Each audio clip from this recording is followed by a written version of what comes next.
What up, people?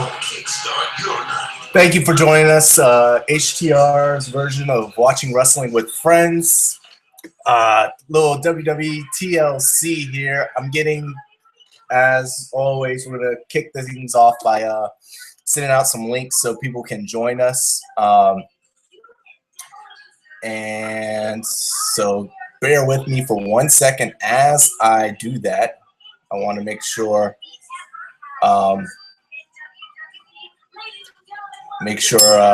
people are able to visit us. Oh, hold on 1 second. I got my live show. What up, people? Muted. Amateur. Let's see here. And perfect. Let's see here.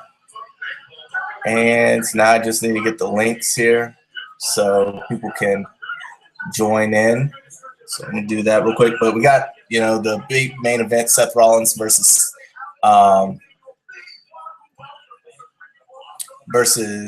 John Cena for the #1 contenders position there. Kind of weird there. And because, Seth's briefcase is not on the line, so it's basically just a one-sided thing, as I guess a title match. And let's see, for some reason it's not allowing me to. There it is. All right, sorry, had to wasn't allowing me to grab the URL for people who want to join. All right, let me give this out to my peoples. But we'll be here all night. We're not gonna show you the actual broadcast. Sorry that I have to explain this, but we're not gonna show the actual broadcast because it's copywritten by the WWE. Should we show it, they will have this video removed, and it could go worse than that. We're not gonna allow it to go worse than that. So we're just gonna give you play-by-play in some circumstances, and others we're just gonna be chit-chatting. Chit-chatting about the show itself here.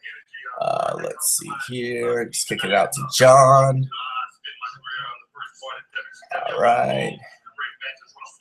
And let me get it over to Shane and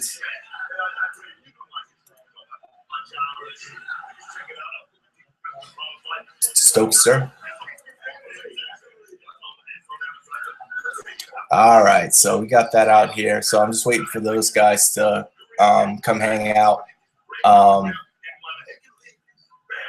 with us here. But John Cena always is a little, under the radar as far as his abilities go. I'm remembering back to the TLC match with Edge where he and Edge just tore down the house. That was a great matchup here. Seth Rollins has the potential. He's not as seasoned as Edge was when that match went down, but he has the potential to give John Cena a very, very good match. So we've got that main event. We also have, let me click on my full card here. I've got TLC from years past up, but we got Rusev versus Jack Swagger for the U.S. title in a singles match. No stipulations on that one. And I think that's going to be, there's a lot of rumors about that being the European Championship coming back. Makes sense, but do we really care? Nikki Bella versus AJ Lee. Divas match. A lot of people are saying the rumors are that AJ's leaving after this. Makes sense because her husband is taking on a new endeavor. He may be relocating and to join this MMA deal with the UFC. We'll see if that goes down. She could be just teasing the internet. Luke Harper versus Dolph Ziggler, ladder match for the Intercontinental Championship.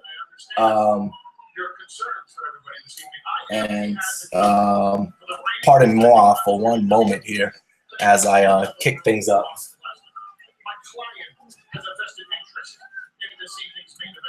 John Cena versus Seth Rollins in a tables match. Neither man can be pinned.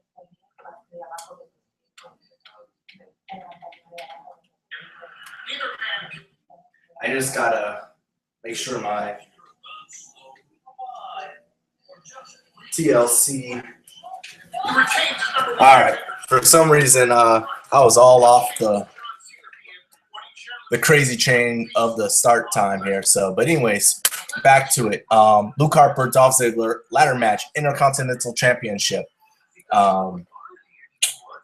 This one will be very interesting. As you know, seeing where Luke Harper and Eric Rowan go from here on their own without the help of their fearless leader. You kind of thought that those two would be going at it immediately.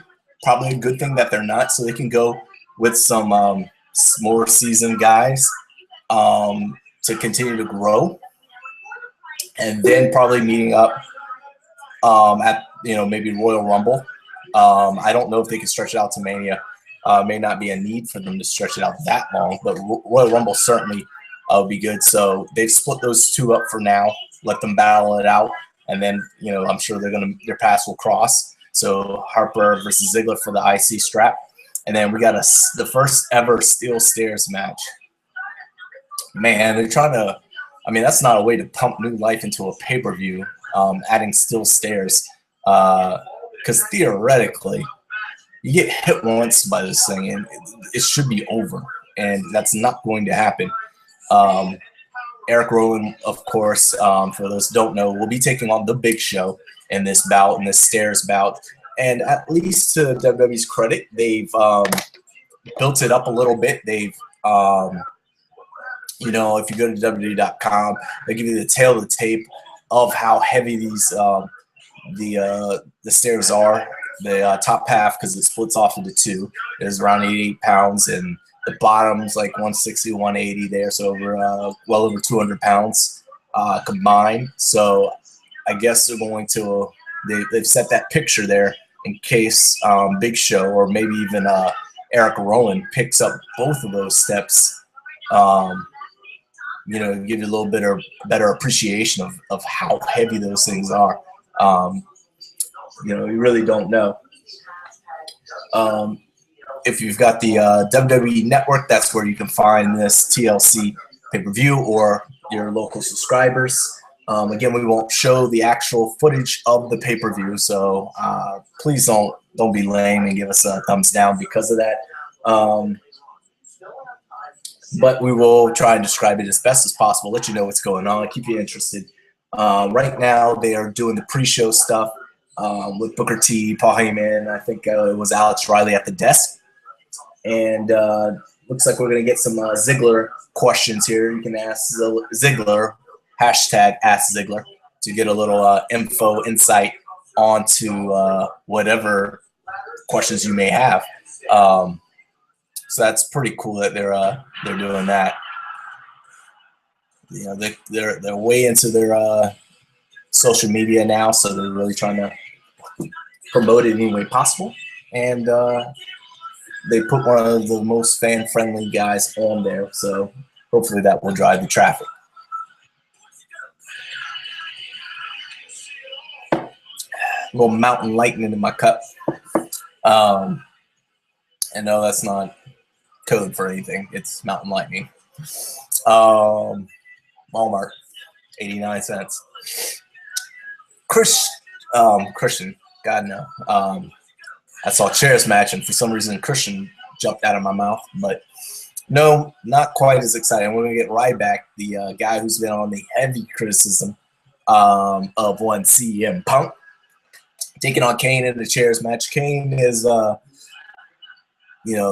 underappreciated, but, he delivers a solid match. Let's see what he can do, get out of the still green Ryback. Should be interesting bout as far as, Chairs matches and are concerned here in a non-blood, non-hit in the head era. I don't know.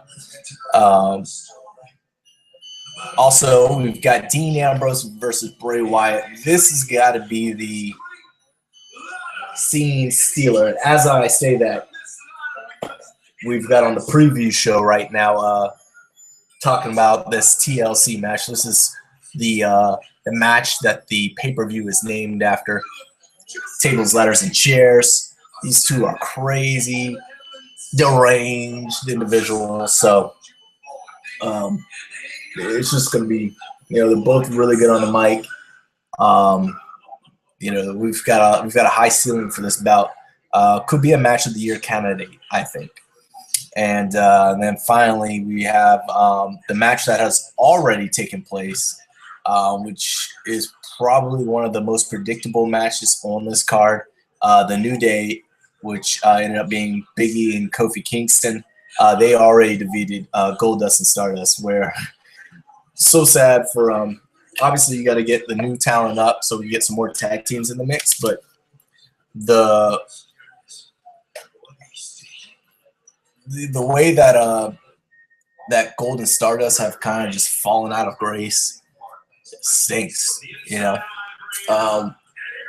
and with the Ascension, their promo airing or vignette airing on SmackDown,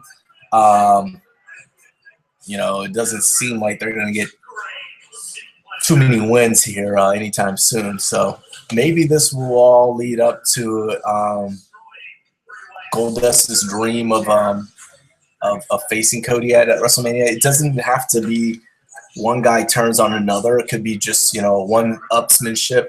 I think that's how I can't remember how the Hardy Brothers won, or if that was after the Matt turn. But it doesn't have to be a whole I hate you or, I'm trying to get over you kind of deal. It could just be who's the better Rhodes, who's the better Dust, Star, or Gold. And that would be enough to do it for us, because people are already interested in the pay-per-view, so or interested in the match. So let's see here. And I'm just checking Twitter. All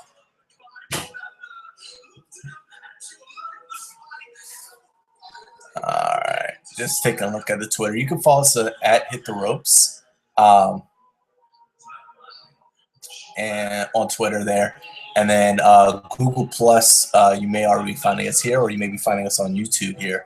But our name is plus.google.com/plus Hit the Ropes Radio Show. So plus Hit the Ropes Radio Show is where we're at. So do come by, give us a comment, whatever. We like to interact with people here on Raw, SmackDown, even Impact Wrestling, but everything here. We've got all sorts of interviews there. Sorry for those who were on the Twitter timeline a couple of I did not realize. Oh, John, what up? What is up? Nothing much. Just doing a couple of quick plugs there, telling people we're on Twitter at Hit the Ropes, and Facebook and YouTube and Google and everywhere else on the planet. We're everywhere. We're all over the place. So just wanted to let the peeps know. We got some interviews that I know you've already heard on. Yep. But what's up? We're here for the TLC pay-per-view here. Are you excited about this pay-per-view? I already know the answer to that somewhat. I know it's not going to live up to NXT, which we can talk about in the since we're in pregame right now. We can talk a little about NXT. You saw it, I assume. Yep. Way better. I don't think it's gonna get better than that. No. There's no way it's get better than that. Those guys are hungry. It's their one time to shine in every 3 months or whatever that timeline is, 4 months, and they just had so many great storylines. What was your we'll just go with the overall first before we kind of break it down. But what was your overall? What was your one moment of the NXT pay-per-view before we kick into TLC? I would have put up the main event, of course, because that stole the show. It did. Yeah, man. I love that. I love the fact that WWE is acknowledging the history between these new guys. Yep.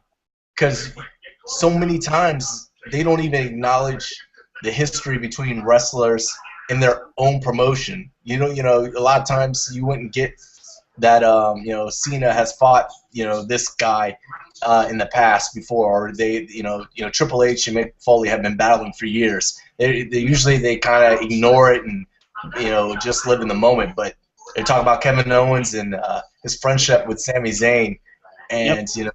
we get that great moment when Zayn finally wins the title. They embrace. He's the first one in there. He embraces, and then bam! At the end of the night, he gets just totally destroyed, broken in half by Kevin Owens. That was an awesome moment. Yeah, well, of course they always had to give us a heads up. If I don't win, I'm done. So that means, again, they gave us a heads up of what's going to be happening, who's going to be winning. Yeah, that was a. I don't know. There's two ways to look at that. You spoiled it for us. We already know that he's going to win the championship because he's not. He just got signed. He's not going to retire. He's not injured. Or you can look at it and say he's going to win the title. So let me tune in to be there for his championship victory. So depends on what side are you looking to be surprised, or are you just looking to be there and celebrate the moment, enjoy the moment? So it depends on your glass being full or empty.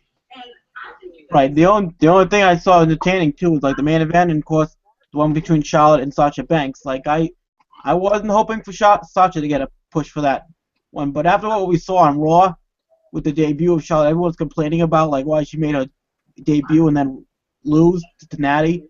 Like we were already complaining like she's getting buried, and then she won. So I thought she was gonna lose the title, and then once get put on Raw for we debut. Yeah, I don't know. I don't agree if people are saying that she's getting buried because she lost one match to Natalya, who is one of the premier women, although she doesn't win all that often. She is still one of the most talented. It's not like she lost Rosa Mendez or something like that. She lost to Natalya. They have history. They're 1-1, so that brings up when she does get elevated to the main roster, or even not if they want to feud down in NXT. That's just an awesome thing. So, no big deal. But she did beat your girl. I don't know if you composed a song to lift her spirits after getting destroyed, but that was a heck of a match. I really. Yeah, of course. Back and forth, back and forth. I don't remember seeing her that pumped up that much in that match. I mean, a match like that. I mean, that one in the main event stole the show, but of course the main event sold the show for sure.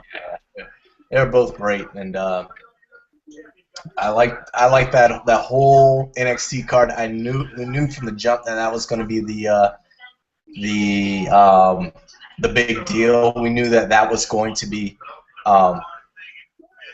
Sorry, I'm reading. There's a newer version of Google. I'm out of date with my Google Plus.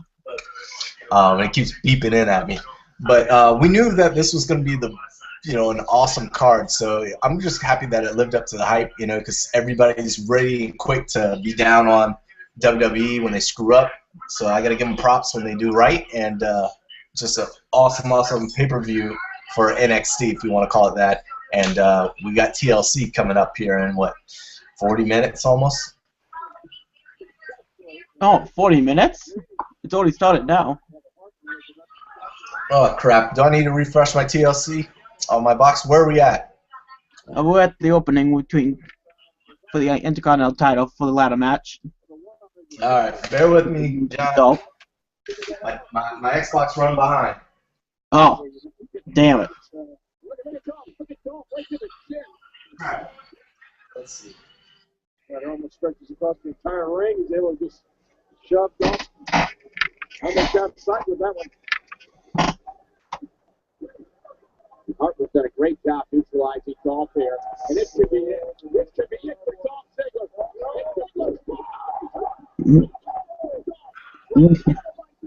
That was really weird. I don't know what the heck.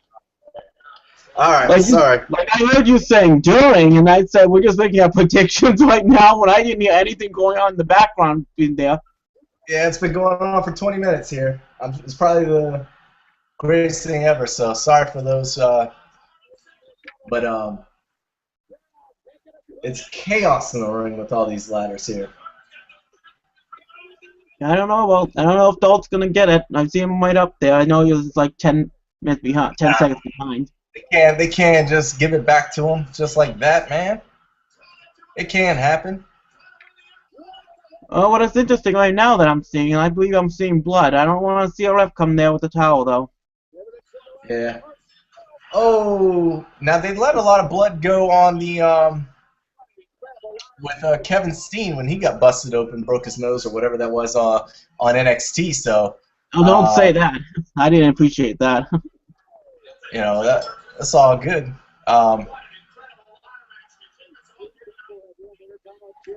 Now we're rocking and rolling here, and there's chaos. Luke just got destroyed with a flying DDT. Looks like that's Ziggler who's bleeding. Ziggler's busted open here.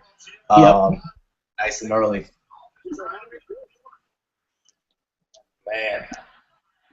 Let's see here. I keep hearing calls coming in. Let me see if I can update my Google Hangout here, because that's what's going nuts. Yeah. I don't know if it might kick us off, but we'll find out. The whole airplane trick. Ay. Super kick the ladder into Harper's face there. That's gotta suck. Oh. Is it now, or is that still Dolph? Yeah, still. Alright, let's see here.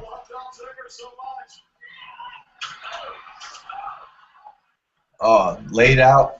And let's see, is he going to give the elbow drop here? Let's see something memorable to make this one memorable for Dolph Ziggler. We gotta see a high-risk mover.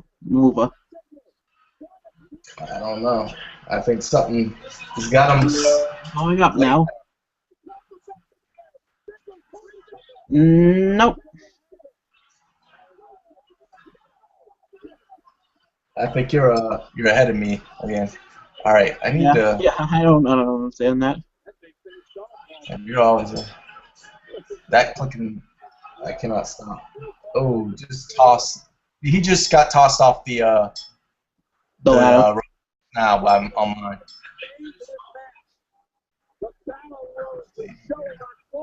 Oh.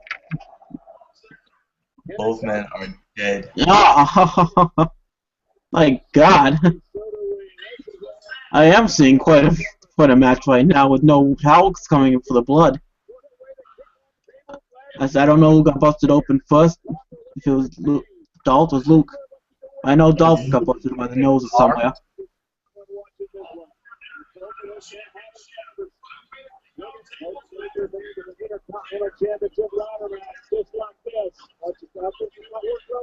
No. No. Alright. No. This is going to be vicious. Ziggler's on top rope with the ladder in hand, and he just sandwiched Luke Harper and looks like he's going to climb on the glory here.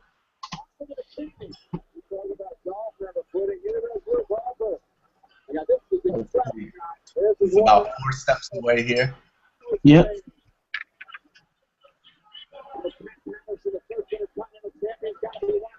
No. I have a feeling we might have interference out of nowhere for someone. If it's anyone, maybe it's a thing. I'm gonna hit refresh. Oh, wait a minute! Wait a minute! Oh! And new Intercontinental Champion once again. Oh, you're ahead of me, John. You're ahead of me. Okay, and then new Intercontinental Champion once again. Dolph Ziggler. I thought it was weird that he had the belt from the get-go. Yeah. Luke Harper, but I guess it's a good way to just kind of give him a little credibility right away with this split from Bray Wyatt. But Dolph Ziggler standing strong on the top has has the gold. I'm gonna refresh the screen, so it may cut out on us because I want to try and get rid of all that clicking here. So bear with me. Yep.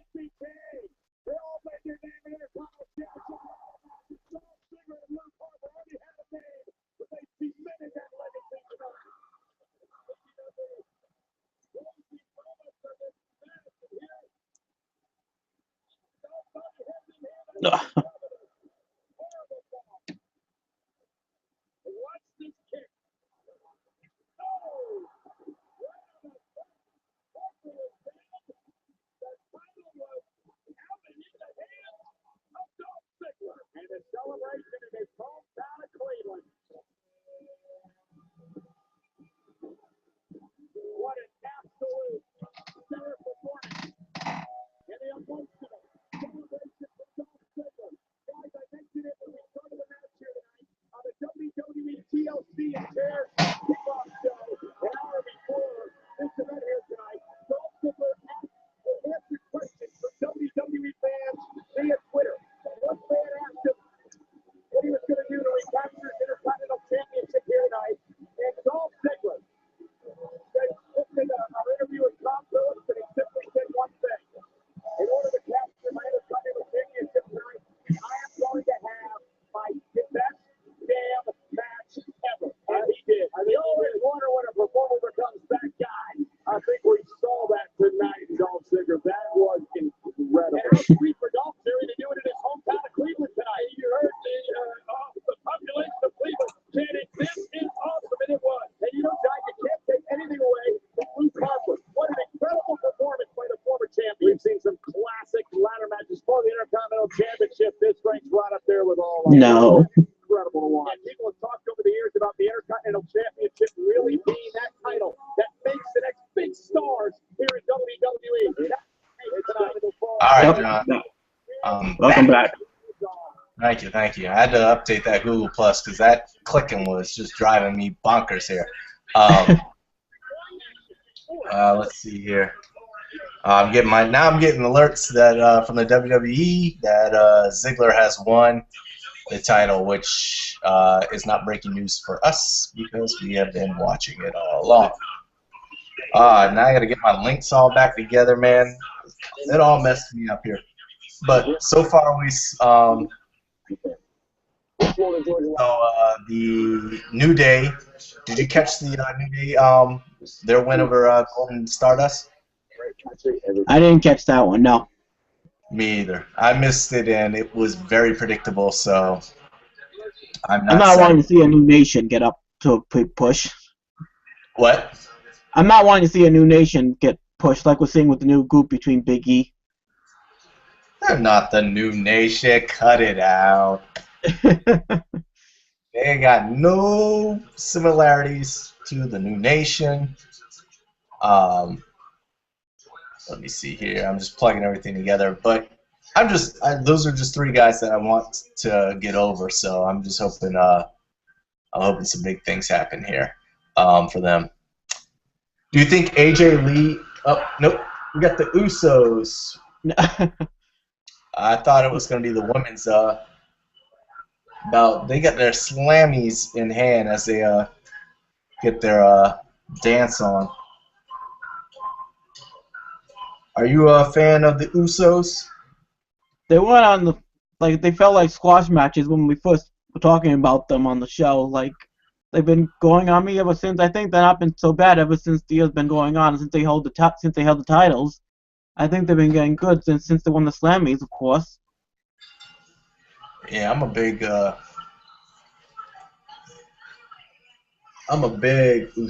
fan. So,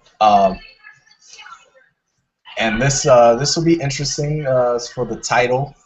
I don't see them losing. Well, I mean, I don't see them winning unless we're done with Miz getting them over. But this is a match I forgot about. I did Miz for my prediction, but of course, you know how much I'm a hater about him ever since he came back, being like The Rock for the Hollywood entrance. Well, it fits, though. Does it not? I mean, what's more appropriate for the Miz right now than this character. So Right. this is the perfect character for him. So of course he's going to play up Hollywood. He's got nothing else. He has Yeah. absolutely nothing else. So I dig it. I dig it, and the thing is, it's all to get him over, get Damien Sandow over, and it's done that. So Well, what makes you think he's gonna get over once again after he lost the briefcase and not being able to cash it in? Yeah, I mean, I wasn't a fan of Damien Sandow when he won his briefcase, when he flamed out there. So I like him now a little bit better. But the question is, what happens when this relationship between the Miz and Mizdow breaks up? You know, the imitation thing can only go so far. So what happens next? And that's probably gonna be done towards February or March, probably when they go up to WrestleMania. I think they're gonna probably have a feud going on between them to have a match set up. That's the only way this could make this interesting. Like we always say, the teams are not gonna last that long. No, and they don't need to last long. You know, we've got the dynamics with Miz giving his card to Naomi, taking it and then putting her in not the doghouse, but you know, not in the greatest of graces of her man. So you know, that's setting up this feud here, and you know, if I won't be mad if the Ascension comes in and smashes both of them. Actually, you didn't do your prediction, did you? I didn't. But I don't think I disagreed. I saw your predictions on Facebook. I don't think I disagreed, except for I think Rowan will win the match versus Big Show. I think didn't you have Big Show winning this year's match? Yeah. So I think that might be my sole disagreement here. I would have predicted Luke Harper. Yep, that's what I had. I didn't think Top was gonna get that push once again. Looks like I was wrong. Yeah. I don't think too many people would have predicted a quick turnaround for that, but they're already chanting "We want Mizdow," so already already he is over in this bout, and I think they'll retain here, Miz and Mizdow. And the thing is, I like the Usos, but you know, Miz is a seasoned tag team vet, which is kind of crazy to say. He's one of the longest tenured WWE wrestlers. I don't know if you're catching right now. What's that? I don't know if you're catching the stalling suplex right now. Oh, Lord. That is hilarious. The Usos have the Miz up in a stalled suplex, and Mizdow is in the corner doing a handstand. That's crazy. That's real crazy right there. I said I'm not a fan, but watching this looks like I am starting after what I'm seeing from Mizdow.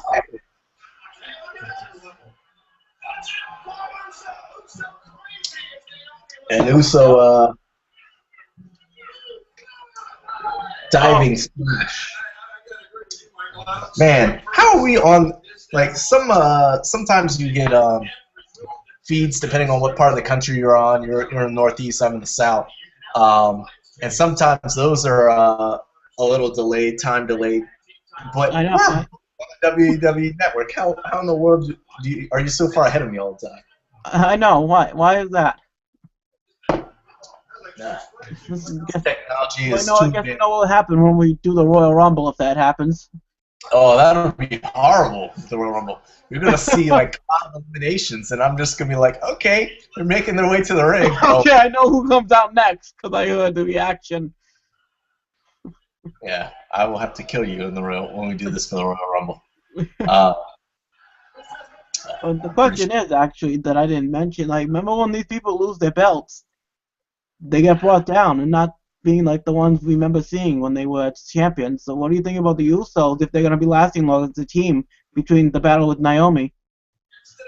Yeah, and they love the drama between spouses. You've got TJ and Natty, the Usos, Naomi. If you got a relationship, you better believe, with the exception of Daniel Bryan and Brie, I think those are about the only relationships that kind of lasted so far without any kind of crazy disagreements. Flare drop that just happened. I think you just got. What's that? I think you got a flare drop that Miz and Miz Dow just did. Yeah, I caught that. And I'm waiting for the hot tag for the Miz to go in and go nuts. Usos get the tag. Miz is still, struggling on the inside. He should have went and got the tag to Miz Dow, but no, he wanted to be greedy. He wanted to steal the show. Yep. And he hit Samoan drops. I know that happened to you 30 minutes earlier. Well, we got who's gonna get the low blow first, but that doesn't happen. Oh, Lord. Oh. This is crazy. Both Miz and Miz Dow in opposing corners.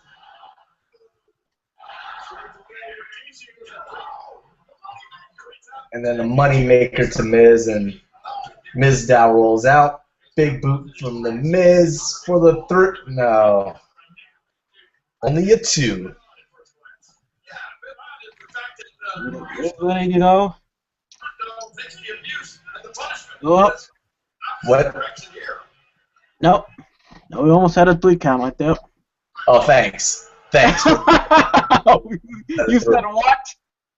Real life, the stars are the ones that get out there and this life for the tag team championship if you got it too. Oh, look, it's only a 2 count. I got you there for a moment. What did Jeff Hardy call that move? Do you know when he jumps off the top, the Whisper in the Wind? The Swanton talking about? No. I think it was the Whisper in the Wind, where he jumps up and does the twist, like the 180 or 360, whatever that is. Yeah, I don't remember that one. What's going on? We got a new submission move. That's crazy. You almost forget the tag titles are on the line.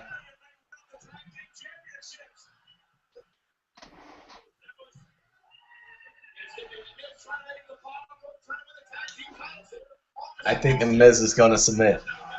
And he does. I would love to see that. Nope. Is he not by his corner? Where's Miz Dow at? Get this hot tag, get it moving, get it popping here.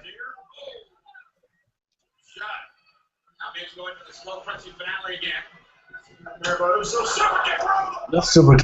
Oh yeah, now we got a 3 count. Big cross body off the top, or splash off the top rather. You better go RVD because he's twisted all sorts of ways. Now. Miz and Miz Dow. Miz Dow's taking his fake titles and running. Better make sure you grab that. Save your $12.99. And DQ. No. I get the cheap win. Miz Dow hits. Was that John? With the? I can never tell them apart. Can you tell no. them apart? Yeah, DQ. I can't tell John from Jimmy. I don't know which. I need let's see here. Usos defeat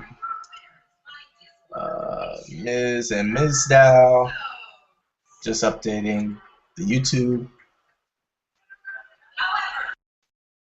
All right, so they retain their championship. I saw that come in, and I think you did as well. Yeah. So.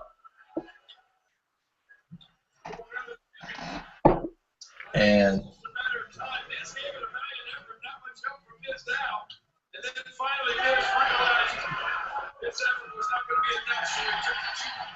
I love how as the Miz raises his championship, the crowd boos. Sandow raises his, they cheer. Yeah.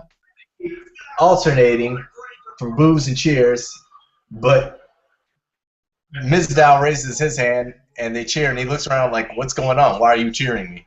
Me, of course. I don't remember a big cheer for the Miz since he turned face. Seth, tonight, if you win, John Cena is no longer the #1 contender for the WWE World Heavyweight Championship. You're talking about Cena with the interview with Seth Rollins, but I want to ask you this, a little segue away from the TLC and look a little forward. Have you seen the recent picture, I assume it's recent, of The Undertaker, your boy, your daddy, sitting, I don't know if that's a locker room or whatever, but looking older than sin? I saw that. Yeah. I didn't know if that was recent or if that was just a couple of years ago, but it looks like it was. You better hope that's not a couple of years ago, because if he was looking like that a couple of years ago, he is Yeah, of course. probably looking like dust right now. Like say, Vince likes black. He looks bad. He looks really bad. So just looking at the picture, I know Taker hasn't called you on your cell phone and given you any insight, but just looking the old as dirt picture, do you think that he's going to be able to oil up the joints to get into the cage, or not the cage, but the ring one more time? You think Taker will be at Mania in a wrestling capacity? That's what I'm always hoping, but I don't see that. Like we say, when you lose the match first week, then what? Like I've said this before, like Edge had an undefeated streak for a while before he faced Taker to lose for the first time, and then he lost a lot of times after that. So what makes you think if he does come back, he's going to be losing to Bray Wyatt, which people are saying like, we're not going to be seeing Sting, we don't think. Yeah, I mean, I don't care if he comes back, win or lose. I don't really. Once the streak's over, your win-loss record doesn't matter again. Nobody else's win-loss record at WrestleMania matters. So, but I just think if Bray Wyatt hits him, he'll cave his face in. You know, if he goes. Doom. What's that? It'll be like a finger poke of doom. What does he have left? That's right. So I don't know if the Taker can make it to WrestleMania. But if he does, you definitely can't put him in there. I love Bray Wyatt, but if Sting's going to wrestle, give us Sting this year. Undertaker versus Sting, because I think Sting could still carry the match because you're not going to expect it to be like a 5-star match in regards to comparing it to like Daniel Bryan versus CM Punk or something. It's going to hold up on its own. So it'll be interesting, but let's see what they're doing here on the WWE Network. They're letting us know about the anatomy of stairs. And, we never knew about this. Yeah, you really never knew about the stairs, and they're saying it's 88 pounds up top, and I missed it. I blinked. It's like 160 something for the bottom half combined, 200 pounds. Yeah. So they're really setting the scene for somebody to get crushed with these stairs. And it is up next. They got more stairs than I've ever seen in my life lining this ring. But this is a hard one to do, John, man, because essentially, how many times in a match have you seen someone get hit by stairs? That's not been through the whole match. Like we say, chairs. That's every weapon we've seen since PG era. We always know that's the weapon. But what's going to be left for the stairs? I mean, maybe you can hit somebody with a body slam on it. Right. And then maybe later they can get a DDT on the stairs, but it'll be interesting to see if this is just like, you know how they used to have in the Attitude Era where you climb up the pole and get like a nightclub and then just, the match is over and then you beat somebody. Is the stairs going to be you wrestle, and then at the end you get the stairs and take someone out and it's over. How do you bring this in, incorporate it into a match and be realistic? It's like, what's gonna make you think about the back? Because that's what they say. You gotta focus on the back, not the face anymore. Yeah, because you're not gonna see. I mean, it just wouldn't be realistic to go to the face. You can't hit somebody in the head with these 88-pound stairs and then be like, okay, yeah, why don't you get up and then suplex me? It just doesn't work. So I love the little mask. Did you see the did you hear the Bray Wyatt interview with was it Stone Cold? Oh yeah, I missed that one. I heard he was doing an interview. I didn't catch that one yet. I was gonna be getting that to listen to this week. Yeah, it's a good one. He just kind of talks about the character there. And he said, he talked about how these guys came to be with him, and ultimately how he got the gimmick together. And he bought that at, I forget, like some store. He found that cheap lamb head and himself, and then gave it to Eric and was like, "Trust me, this is gonna work. Wear this," and he did, and now he's going to town, mask off, on the Big Show. Oh, his beard is kind of weird. It's like multi-layered looks. I don't know. Eric Rowan's beard. oh damn it! I apologize, Dallas, but I think I have a little emergency for Mama John, so I may miss the rest. All right. All right, man. Peace. I'll take care. All right. John is out. Emergency.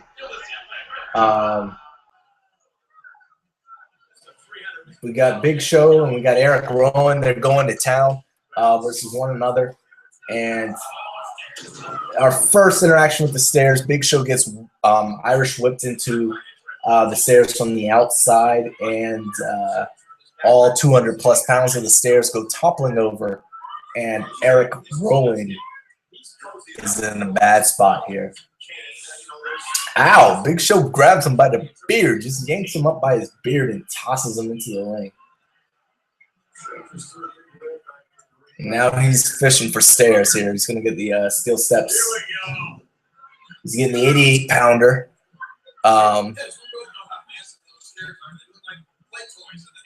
And he tries to bring it in the ring, but we got the old baseball slide preventing it from being brought into the ring. So fail on his part there.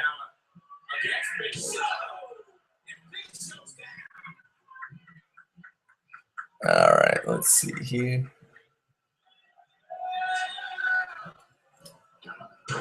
And now Eric Rowan's going nuts, throwing all the stairs that are lining the ropes all over the place. I don't know what he's doing. Big punt to the gut of the Big Show to give him a little time here. And he's stacking these stairs now. So I guess he's going to toss him into it, kind of like a wall of stairs here. This is actually really interesting. We got two on the bottom. And then Big Show interrupts, kicks him in the gut, throws him into the post, and he rolls off the steel stairs. First time ever. Stairs match. All right, and picks him up, body slam, nope, throws him back into the ring. We're talking about Eric Rowan and the Big Show in their stairs match. He's undressing Rowan. I wish he wouldn't do that. That's something none of us need to see. But a big chop instead, and then tosses him into the timekeeper's booth. And Eric Rowan wants his clothes back on, which I'm not mad at him for doing. He's going to put it back on.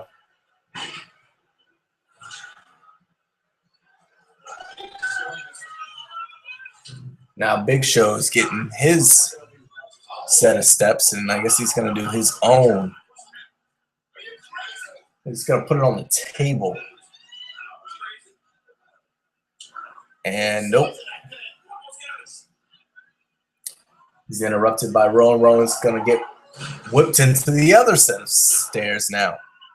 This just ain't going good for him.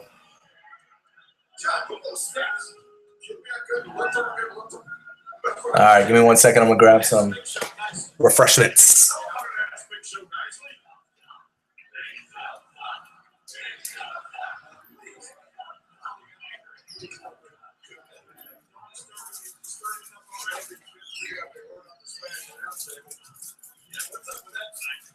All right, long pay-per-view. I had to get me some good old-fashioned peanut butter and crackers here that I stole from my kid's lunchbox.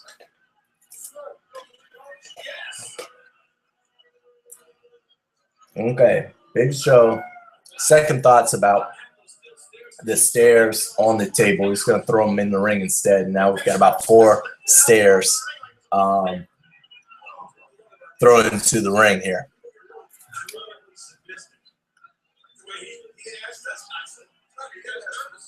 All right. He's picking up Eric Rowan, throwing him back into the ring. Mind you, got all the stairs littered in the ring. Climbs over the top and is now, I guess, about to do work.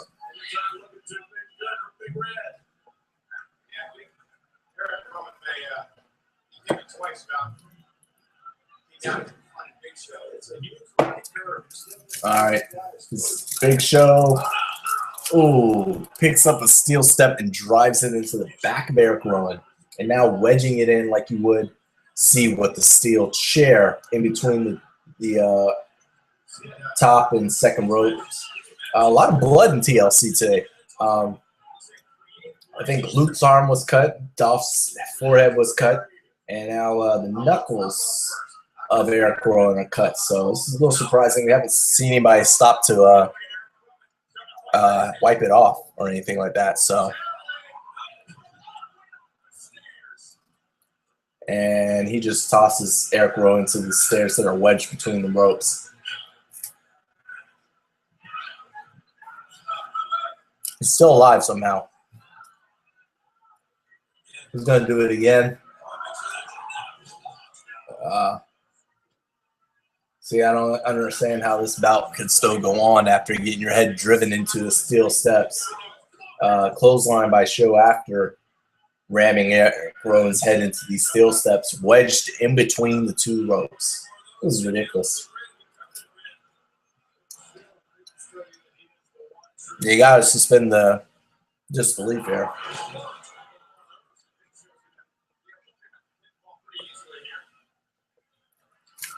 Well, we're getting a boring chant, and it's kind of boring. That's why I took this time to eat my peanut butter crackers.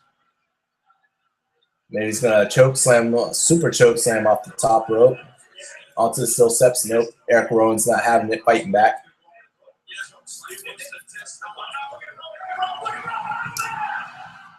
Wow, he just picked up Big Show and body slammed him onto the steel steps.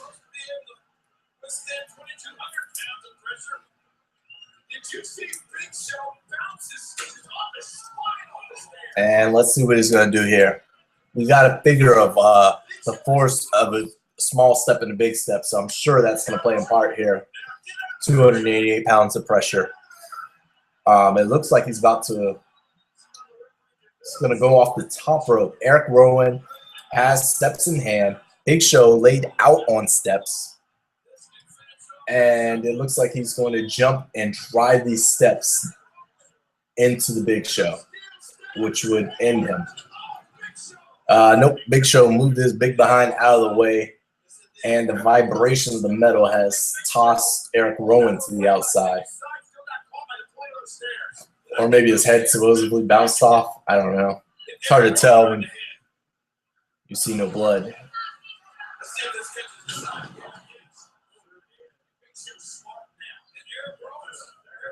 Either way, Big Show's up now and walking towards the metal wall of stairs that Eric Rowan created earlier. I think he's probably going to go for a spear and either make it or miss.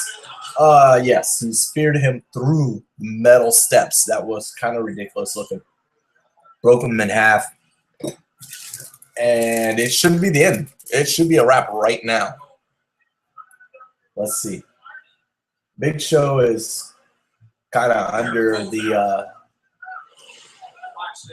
the stairs and the barricade, and he's trying to get himself together as he rolled off of the steps after the spear.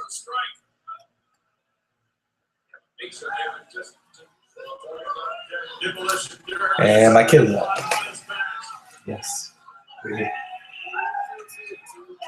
Huh?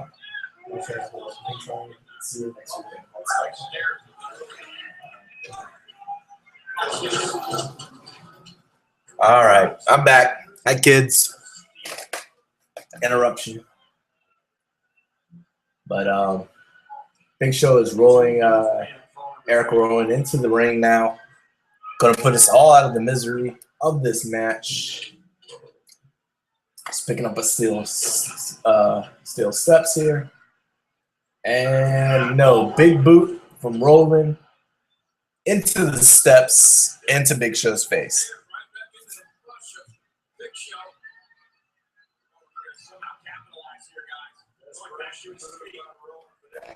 I'm dropping stuff. I'll get it later. Big Show gets up, choke slams Rowan into the stairs inside the ring. Rowan is crawling. He's not out.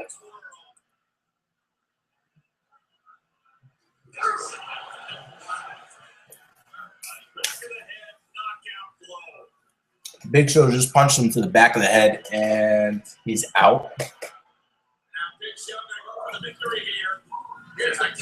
And that should be a 3 count. Okay, ouch. He's getting steps on him.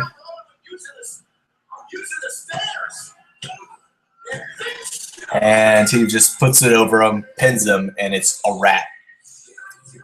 If he was knocked out, I don't really see why he needed to be dramatic and put stairs above him, but whatever, he did. And Big Show gets the win.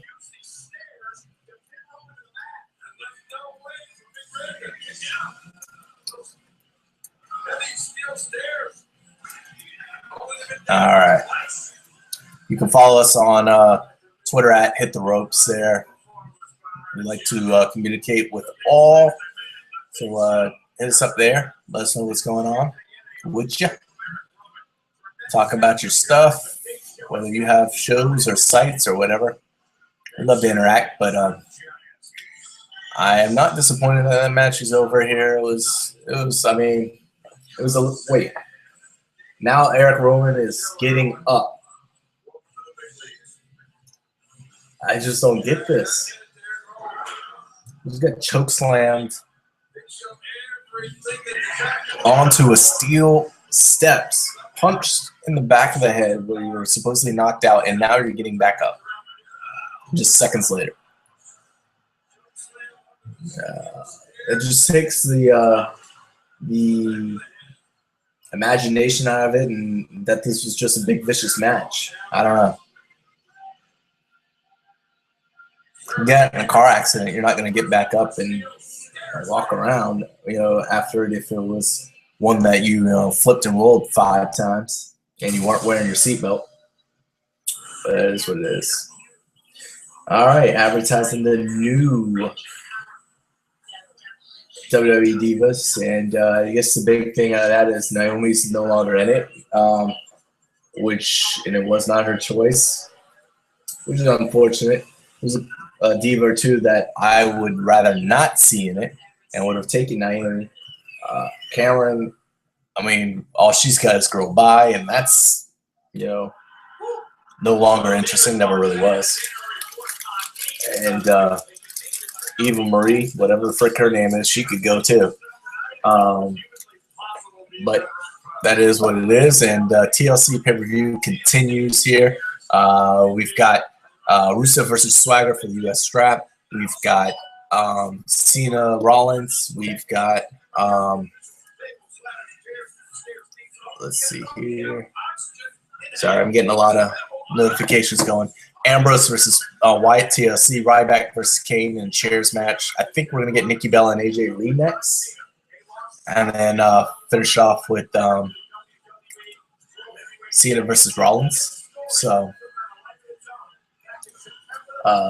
recapping how we got to the main event, which is not the people's main event. That would belong to Wyatt and my main man Dean Ambrose. But nevertheless, we are moving right along.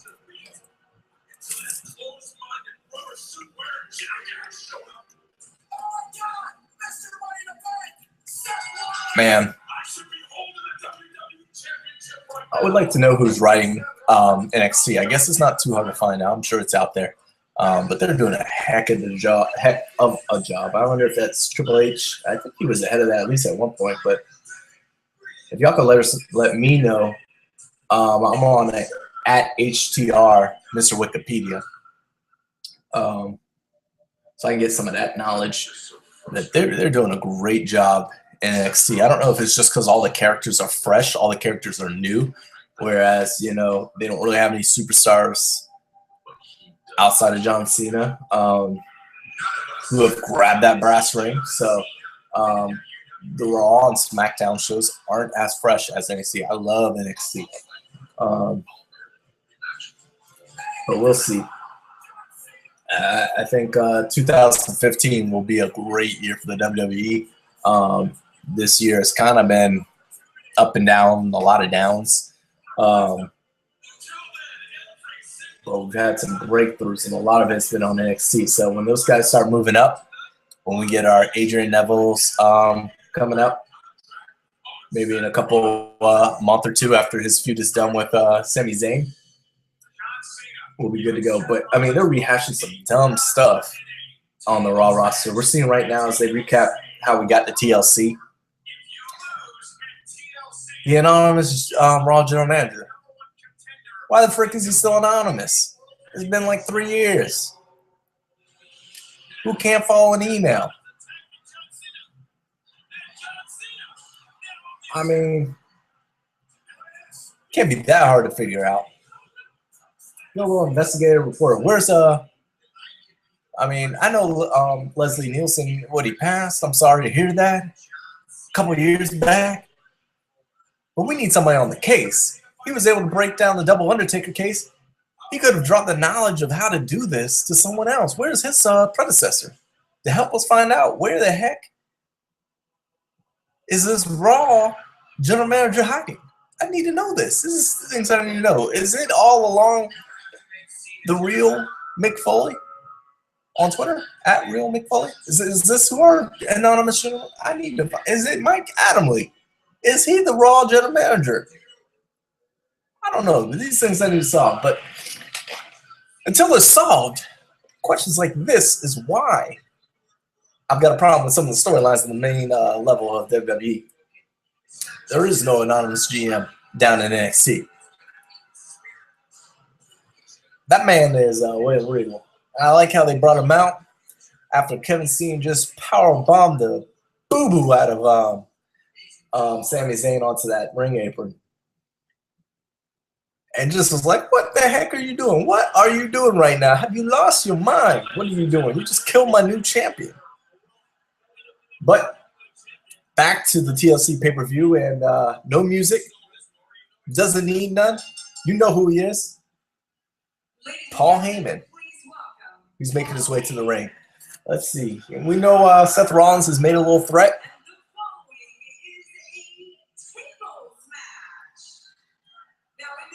And this bout is a tables bout.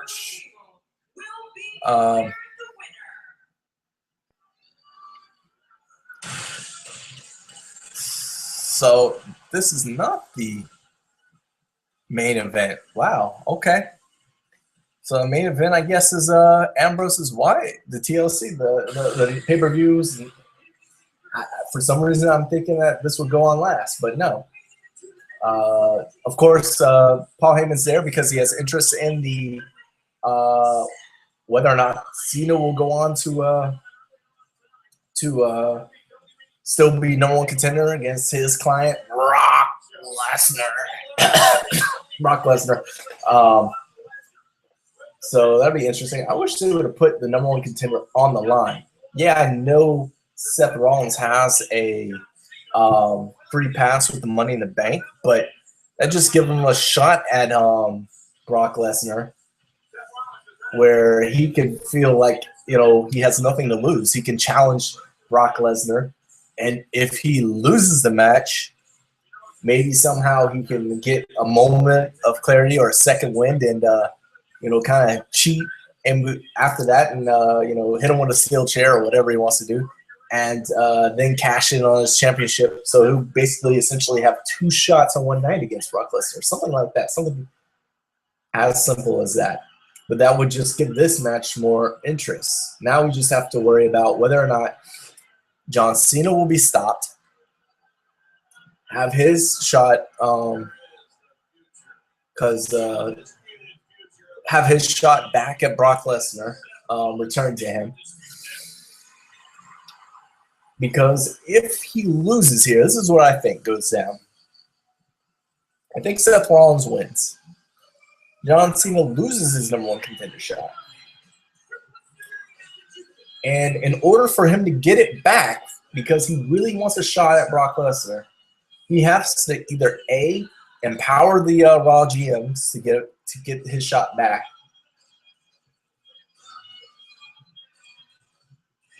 or no, I want to stop there.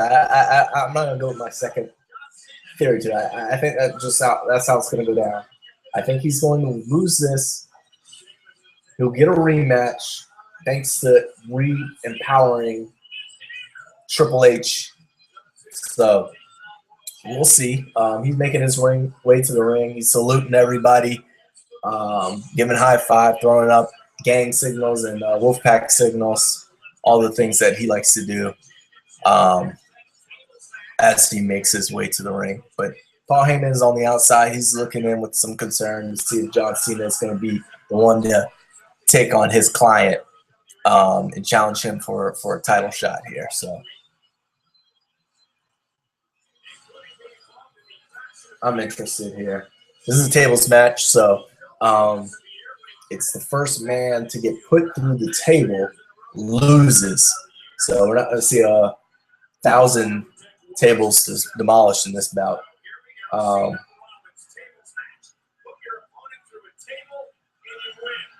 So we'll see.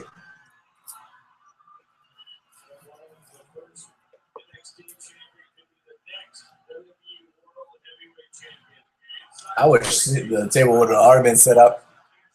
Seth Rollins puts him through in 32 seconds. Call it a night.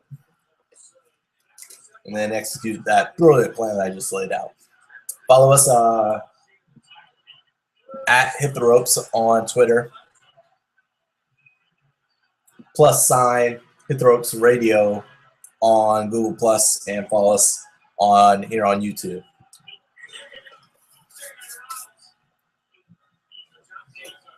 And you can follow me at HDR Mr. Wikipedia on Twitter, as Jericho says.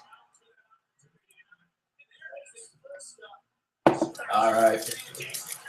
The Mean Street Posse 2.0 is already getting involved, jumping on the apron and distracting Cena as Seth Rollins starts to put the boots to him now. It didn't take them long to kind of take advantage of things.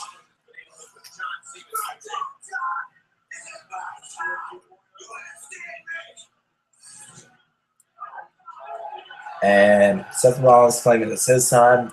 Everybody's okay with that. Get a little bit of cheers before those boots kicked in. Paul Heyman looking real concerned on the outside.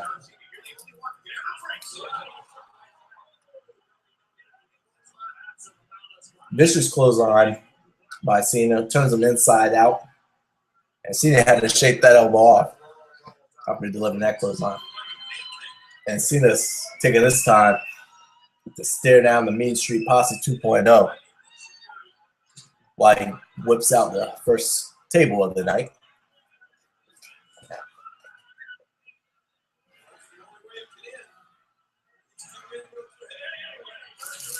And no, sir. Mean Street Posse pulls the table out that Cena just put in the ring, and again, Seth Rollins puts the boots to him, taking advantage of the opportunity here. And he's stalking him.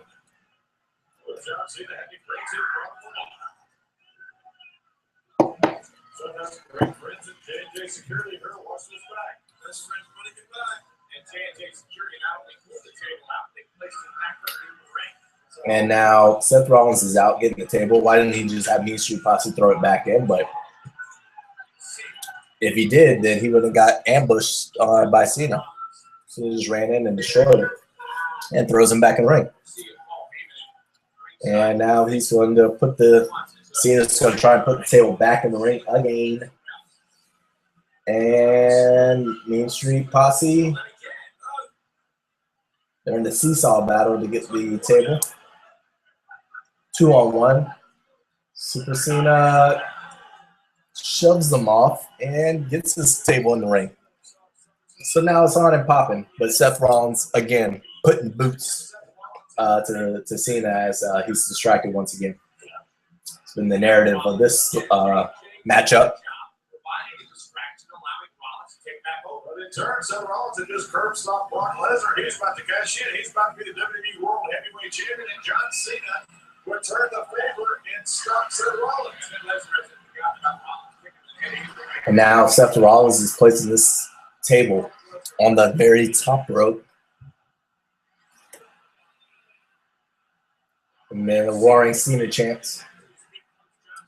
Pump Cena up. Looks like he's going to power bomb. Nope. Nope. Mean Street Posse kicks him in the gut, throws the table off the rope, and again, Seth Rollins goes to putting the boots on Cena. It's legal. It's legal. How is John Cena going to be able to ever put Rollins to a table? If JJ keeps tossing the table out of the ring. Seth Rollins stalking Cena now. 2013, 2014, how he built him? He built it through his brains. He had this all planned. Big DDT in the middle of the ring for Seth Rollins, and Cena looks like he just got hit by a truck. He's out, and Seth looks like he's going for another table. Cena's awakening, rolling. Maybe he loses that #1 contendership. Maybe the dreams of Brock Lesnar go up in smoke or through a table. And his cheerleaders, the Main Street Posse 3.0. 2.0, sorry. Are cheering him on. He's going to set this up in the corner now. Cena's still out.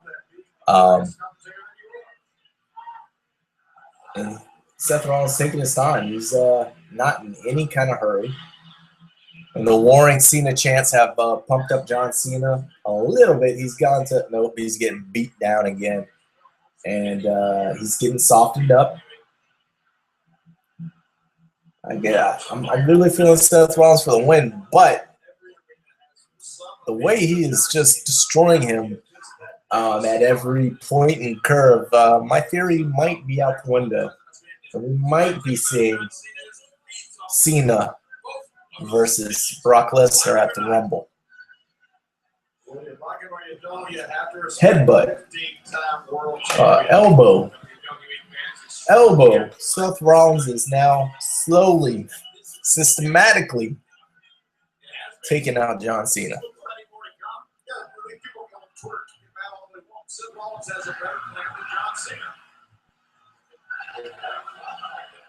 And now we got a "Let's Go Rollins" chant going down.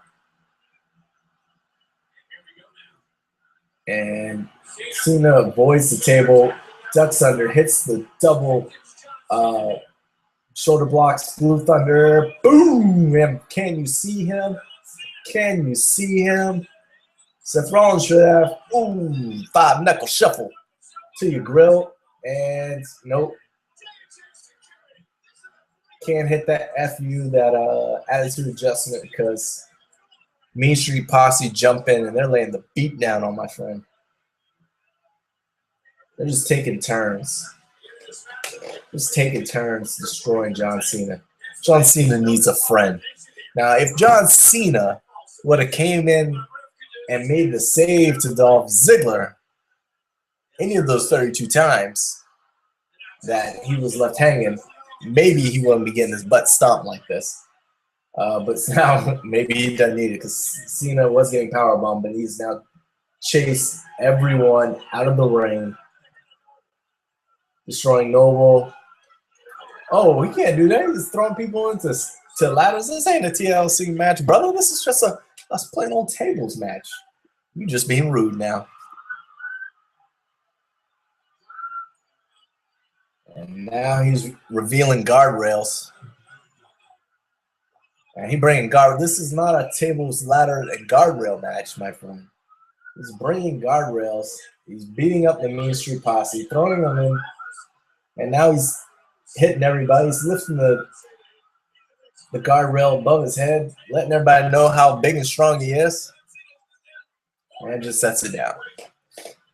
Uh-oh, because he's going to suplex Noble onto these guardrails. Aye. That doesn't feel good for anyone. And again, Seth Rollins putting boots to him now that he has been distracted. All right. And let me put the Google Hangout.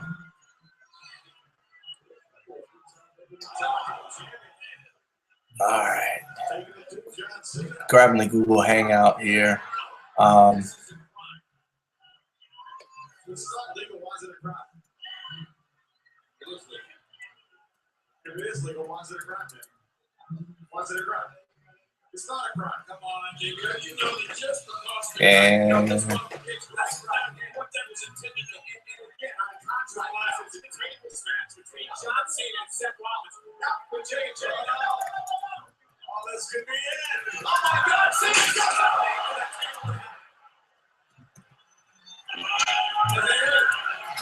all right, just throwing out the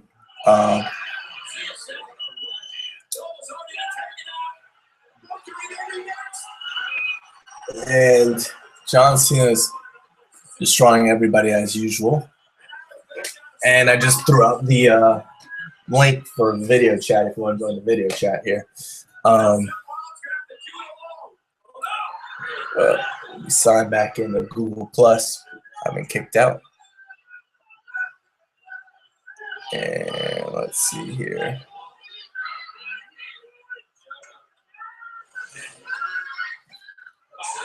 All right.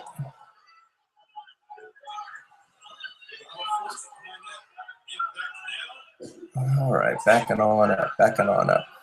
All right, so up his table on the outside.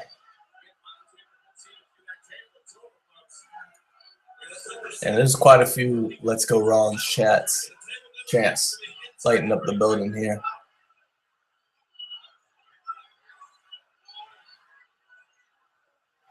He's setting 2 tables, one side by side, or is it going to be going on top?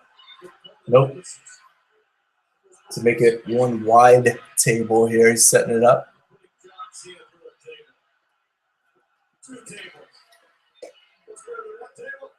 And he's going, looks like he's going to go for a superplex, but from the outside, from the inside out to the floor, onto tables. I don't know how that's going to work out.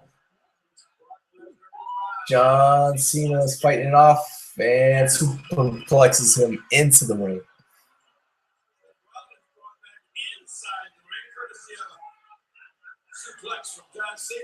Ouch.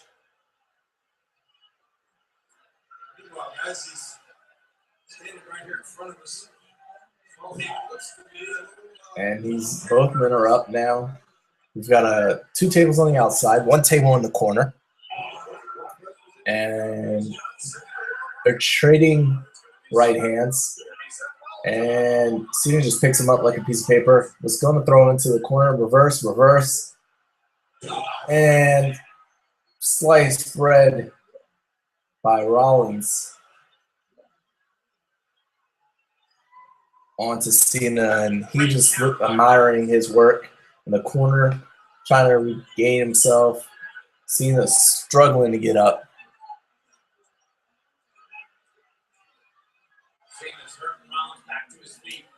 Seth Rollins has his eyes on the table now. Eyes on John Cena now. This isn't looking very good. My signature's all screwed up here for some reason. Let's see what I did. No, it's not. I lied. That's good.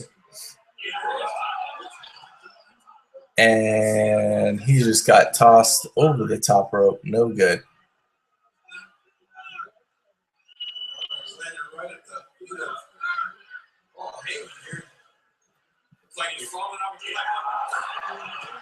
Who will prevail to take on Brock Lesnar? Although this is not a #1 contender belt. Only for Cena. Oh, briefcase to the gut. Rollins to Cena. Very proud of himself right now. It's all legal. Not looking good for Cena, as Rollins is just destroying him over and over again.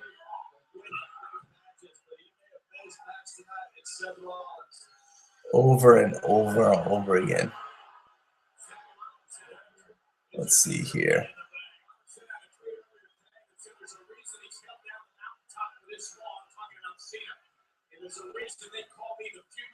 And he's eyeing this table that he set up. The undisputed future of the WWE, Seth Rollins.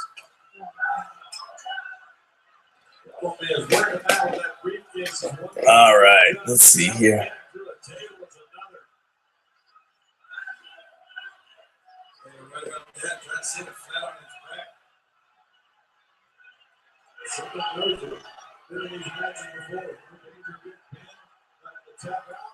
All right, he's got Cena laid out, and now he's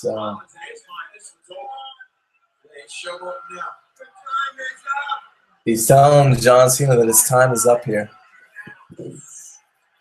and he's gonna say you can't see him. Just stealing. Nope, kick to the face here, and attitude adjustment. No. Yes. All right, so he's going to attitude adjustment, and the ref got hit, so he's going out. No, he flips over. Oh. Oh. He jumps. Rollins jumps over the table, jumps onto the table, jumps over Cena, kicks Cena in the face, and looks like he's set up for a curb stomp. Seth Rollins is climbing to the top rope. Cena laid out on it, no curb stomp. He's hit in the face. And now it looks like we're going to get a super attitude adjustment. This is not looking good for... Oh! There's no ref, though. There's no ref. And Mean Street Posse is back after Seth Rollins got a super attitude adjustment through the table. We're going to fold up this table as if nothing happened, get it out of the ring. And that's going to set this up for Seth Rollins, maybe.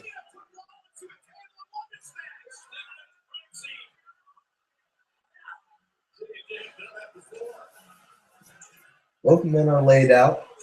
Jamie Noble is still beating up on Cena as Mercury gets another table into the ring. And now Jamie Noble's trying to wake him the frick up. This is a mini table. Got a mini table up in here. Maybe because Jamie Noble is a cruiserweight and can't lift a big table. No, the other one might have been a big table too. It's just funny with him. So they pick up Seth Rollins, who immediately falls back over.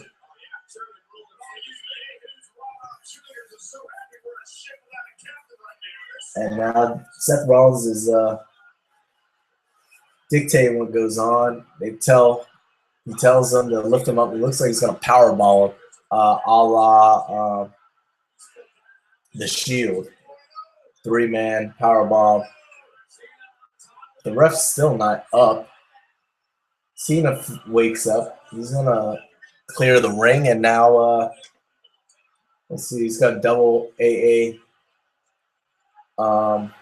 Yep, double AA JJ through the table maybe that they just set up. I don't think this is gonna win you the match, Cena. Hey, double attitude adjustment through the table on the Main Street Posse, aka JB Noble and Joey Mercury. Meanwhile, Seth Rollins rolls into the ring, gets picked up for the attitude adjustment, grabs a rope, and he's got the 2 tables laid on the outside. Cena has now rolled underneath after the shoulder to the gut, and let's see what he's going to do with the 2 tables on the outside.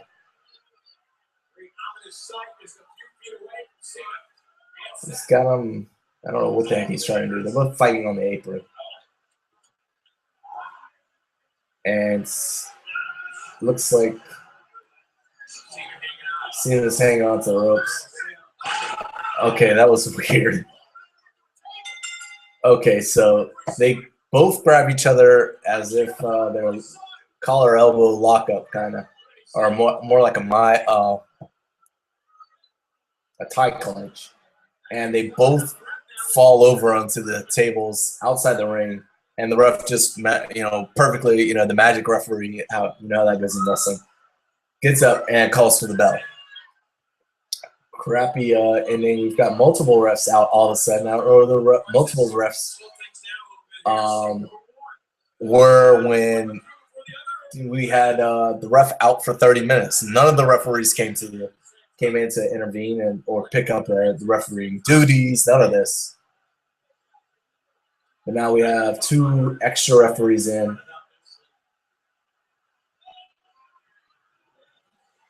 It's just a hot mess. It really is.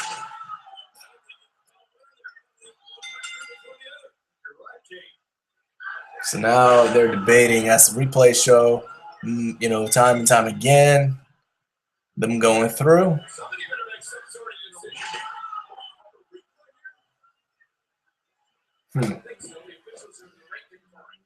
They're trying to sort this out, see who's going to be the winner.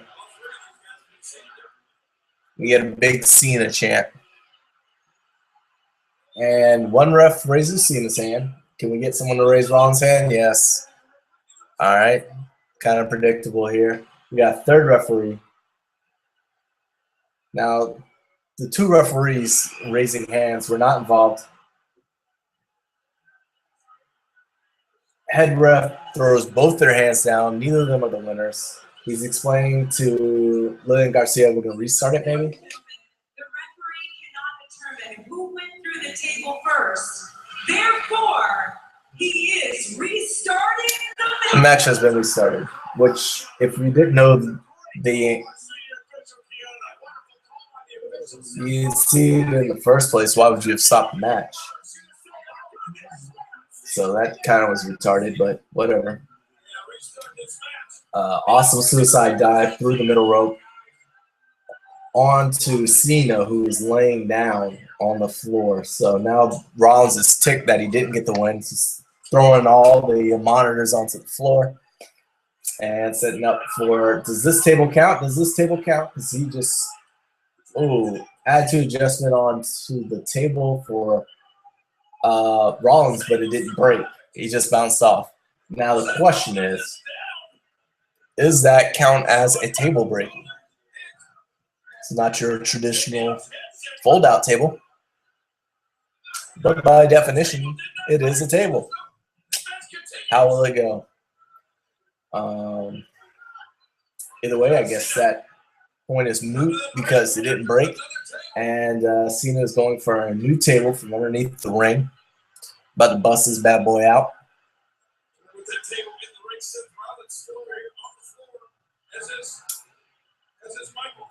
We're getting all along Cena chance again. Rollins is trying to regain his composure. Cena's wedging the table into between the middle rope.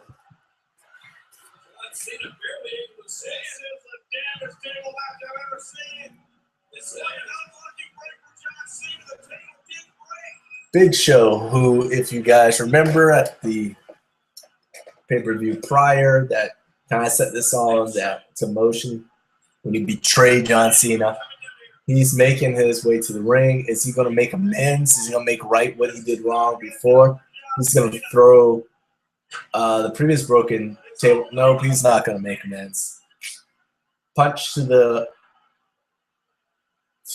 solar plex of Cena multiple times, smiling, smirking, and says he's going to chokeslam somebody. That somebody is John Cena.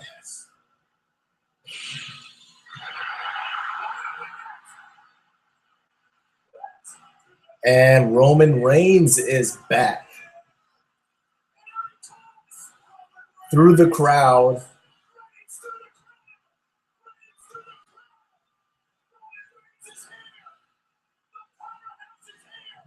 And this stops Big Show in his tracks.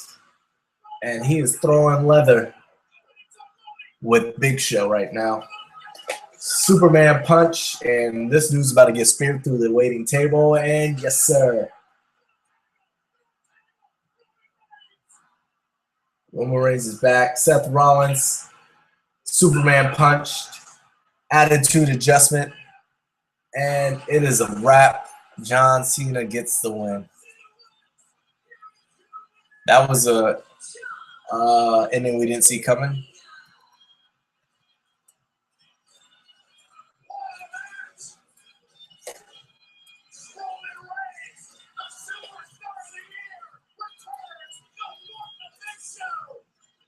So he keeps his #1 contendership.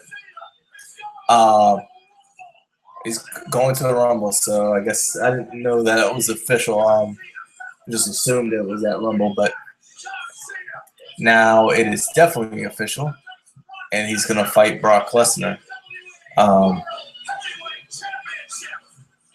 at the Rumble here. I'm just putting the comments in here for people.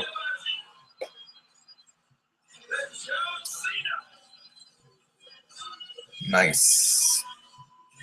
All right, so very interesting. He climbs up as if he's going to say he's going to WrestleMania, but there's no Royal Rumble banner, so he's got to point to Paul Heyman looking very concerned. So we're going to get our the fourth bout.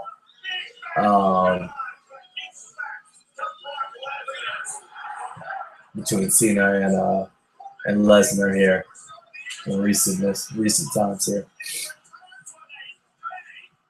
So this will be on WWE.com headline: the return of their superstar of the year, Roman Reigns.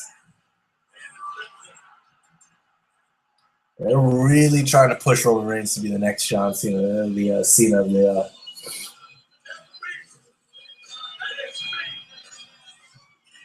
And I guess rightfully so. You got to pick someone.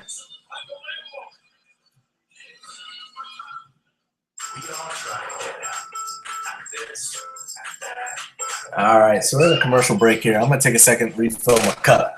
Be right back, boys and gals.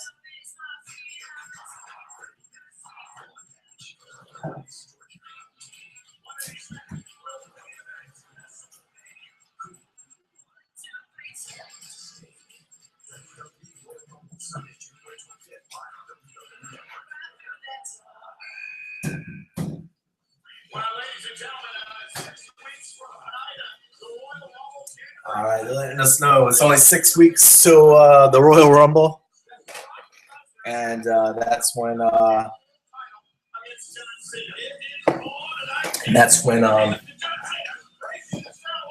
we'll get to see Cena versus Lesnar. They're letting us know it's at Philly, so if you want to attend, go ahead and get your tickets. We've already got the marquee up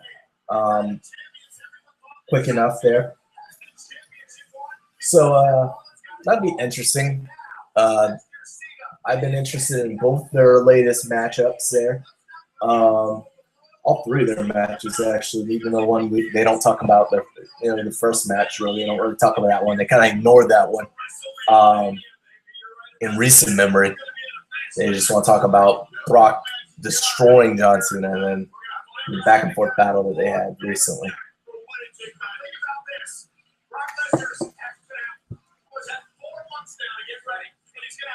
So they're hyping their big return bout at the Rumble.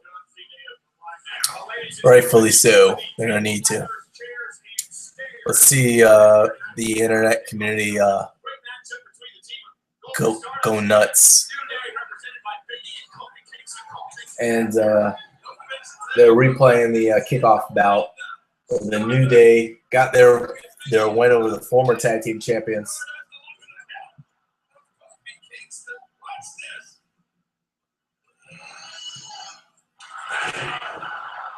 And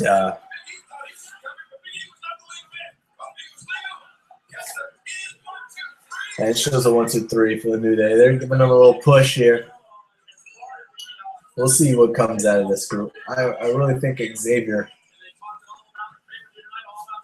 is going to get a big boost out of this New Day tag team. So we'll see.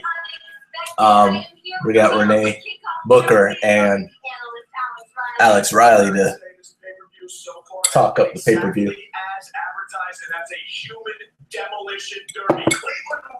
I'm not seeing much on the Twitter line at Hit the Ropes on this pay-per-view. It's kind of quiet, man. Real quiet. I don't know if people are just, not high on it coming off of the NXT. It's kind of like when the UFC books a pay-per-view after like a Mayweather fight. You're a fight fan. You got to choose. It's not the same nights in this circumstance, but what do you're only gonna get excited for one. You're not gonna, and that maybe because TLC was kind of weak. But it just doesn't have that feel that even NXT did just a couple nights ago. So that is what it is.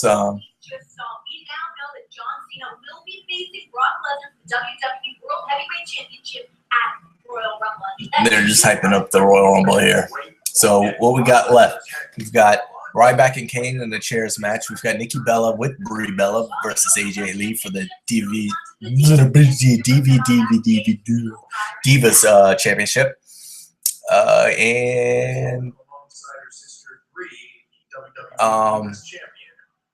And Bray Wyatt versus Ambrose in the TLC match. And it looks like, Rusev versus Swagger. God, Swagger's so boring, man. I wish you could try and train for the Olympics or something. Just go do something for a while. Go change. Go to Walmart and get a personality, something. But we got Rusev versus Swagger. We'll see if that big rumor of the European Championship coming back, see if that indeed happens tonight or tomorrow. But we'll see. And but it looks like next we've got the Bellas. They're interviewing and talking about how nothing will come between them, although plenty of things have come between them. Someone tell me this. How do they promote going Brie mode and showing all these t-shirts of going Brie mode to kids and talking about APG?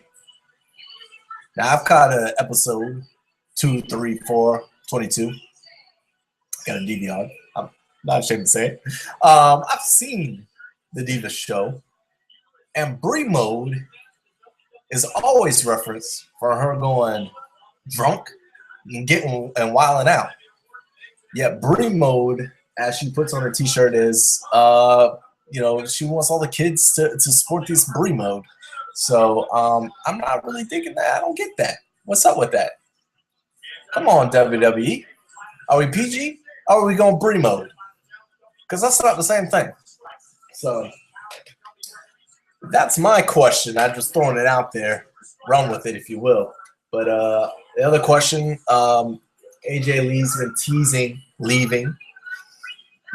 You know, her husband's making her husband's going to the UFC.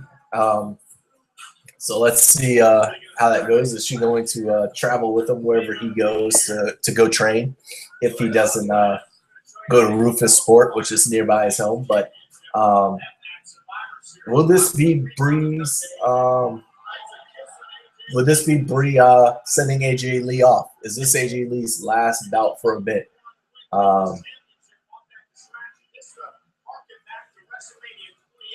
I'm interested to see. We're about to find out.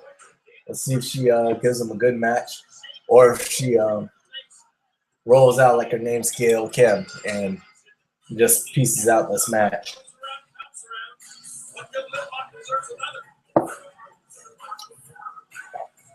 AJ Lee not looking too happy.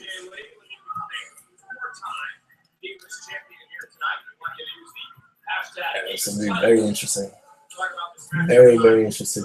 Now, I don't know what's about to go down in this bout, but I'm betting that Brie, or excuse me, Nikki and AJ Lee doesn't keep saying Brie because I was on that Brie mode rant, but I bet it doesn't hold a candle to what we saw between the women on NXT there. That match was off chain. Nikki's outside the ring doing push-ups for some reason. Brie's in a schoolgirl outfit. I'm confused by that. She got Brie girl on the top and a schoolgirl outfit on the bottom. Apparently, she's confused with what Brie mode means also.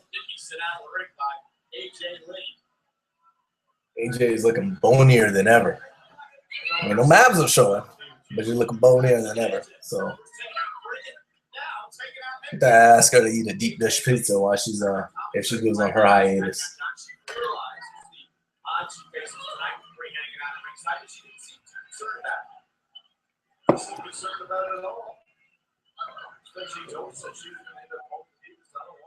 AJ Lee's getting the best. Oh, nope. Harley Race spine buster by Nikki. And we got a 2 count. 2.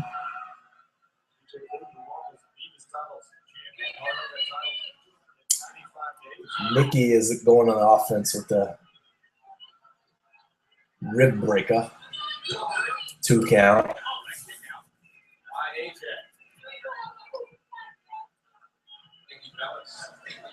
Fans are a little confused with the chant here. I'm trying to get a CM Punk, but not enough people are buying into it, so it ain't happening.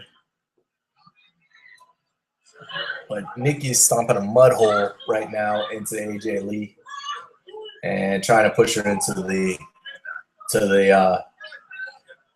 post, and now she's going to do like a bow and arrow on the post on the outside. And her foot is almost resting on the back of her head.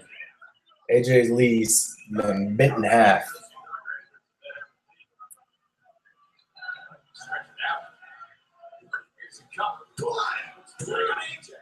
And it's a 2 count and she puts it back in the ring. The fans are really not into this. It is kind of slow. Maybe because Nikki is doing all the offense. People aren't really buying into it.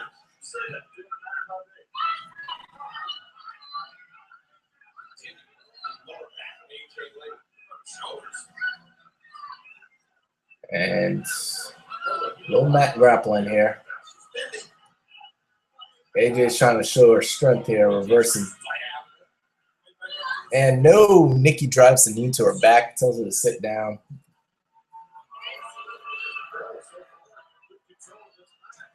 And she's got some kind of wristband, and I don't know. Nikki's yelling something. Not too many people are paying attention.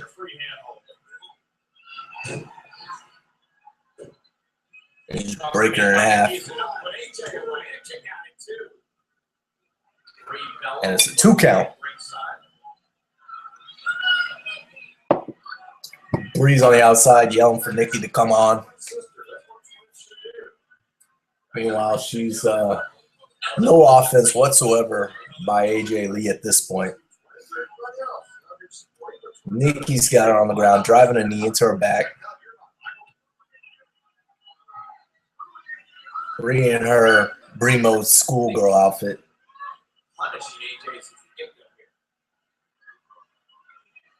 Skirt jacked up to her armpits.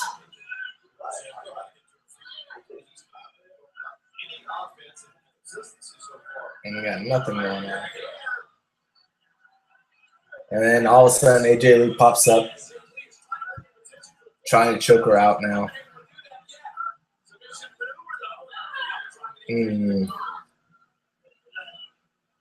Nope. Okay.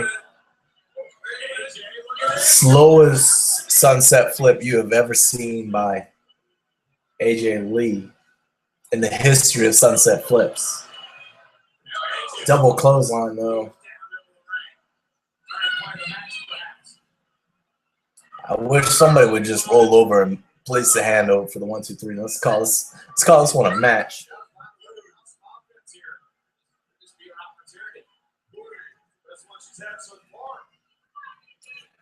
Pay-per-view is a little bit dragging. Give it like a C+ at the max right now, even with the return of Roman Reigns that we just saw. AJ Lee's starting to pick it up now. Luthez press, Stinger splash. Horrible, horrible neck breaker. Did not look good at all. And that's not a good thing.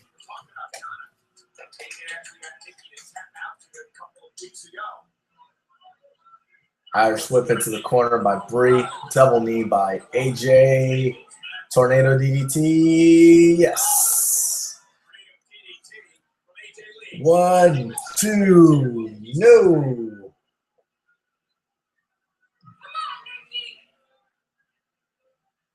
Really wishing that match was over right there. I got nothing. Nothing at all.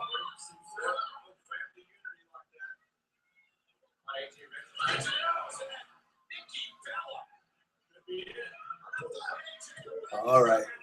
Near fall for Nikki. But it's nothing. Absolutely nothing. This bout still comes on.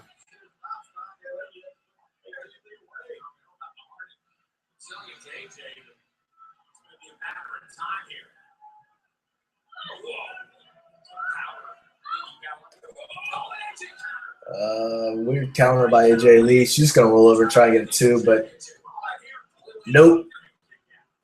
Not going to happen.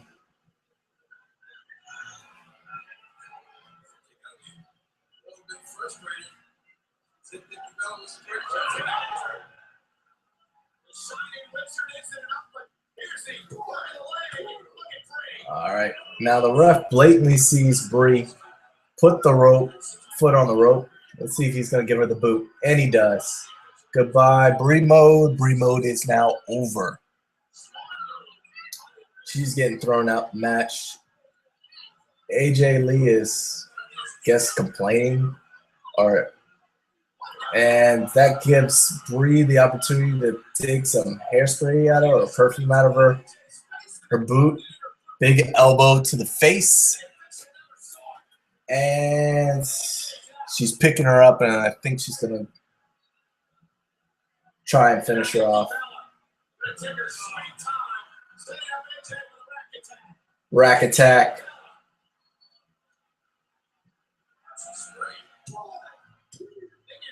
And it's over. 1, 2, 3.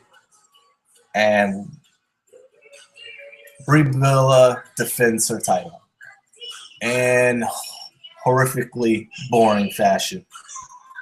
Nikki Bella. I keep saying Brie.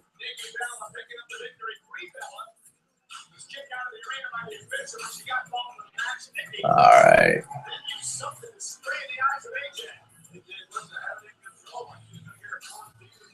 All right, it's over. Thank goodness. That match was boring. All right, so we got Ryback versus Kane in the chairs match. Rusev and Swagger for the U.S. strap. And Wyatt Ambrose left here. So maybe the biggest anticipation of the rest of the night is going to be are we going to get a U.S. title or are we going to get a European title? 2014 Slammy Award winner for Superstar of the Year. We get an interview with Roman Reigns, the great Roman Reigns. He's back. Let's hear how he's back and better than ever right now. The whole world last month of Survivor Series that I'd be back. I knew. I wouldn't just be back now, man. I knew I'd be back. He says he's not just back, he's back to make an impact, which is technically just being back still. Now that's impact. And I'm here right now to be the first man to declare. He's the first man to declare. So he's entering the Rumble. You think I did damage last year? Wait till you see what I do this year. All right, Roman Reigns says, wait till you see what he's going to do next year, or this year, rather, in the Rumble. I'm stumbling as much as he did. All right. You ever wake up with that feeling like it's one versus all?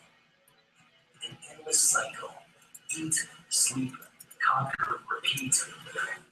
Eat, sleep, All right. Should be interesting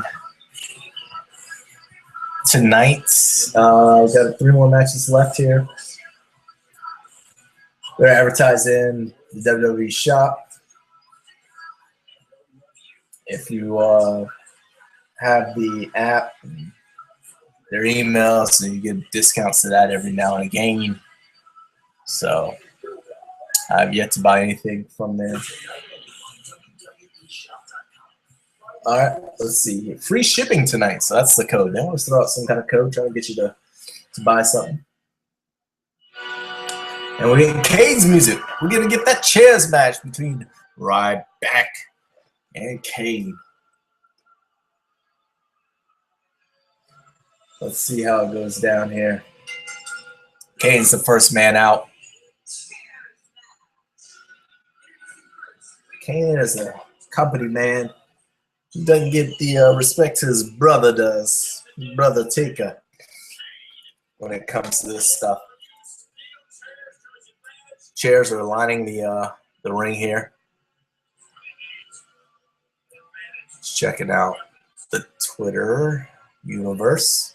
You can find us at Hit the Ropes on Twitter. Myself at HTR Mr. Wikipedia. We like to interact.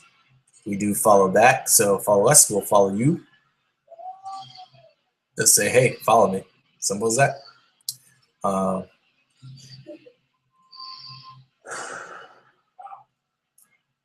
And I'm just looking, our former guest, Adam Pearce, of NWA fame, former NWA champion, he telling me he got to produce over at NXT, so the R Evolution pay-per-view. That's super cool. Seeing if anything else is cracking on the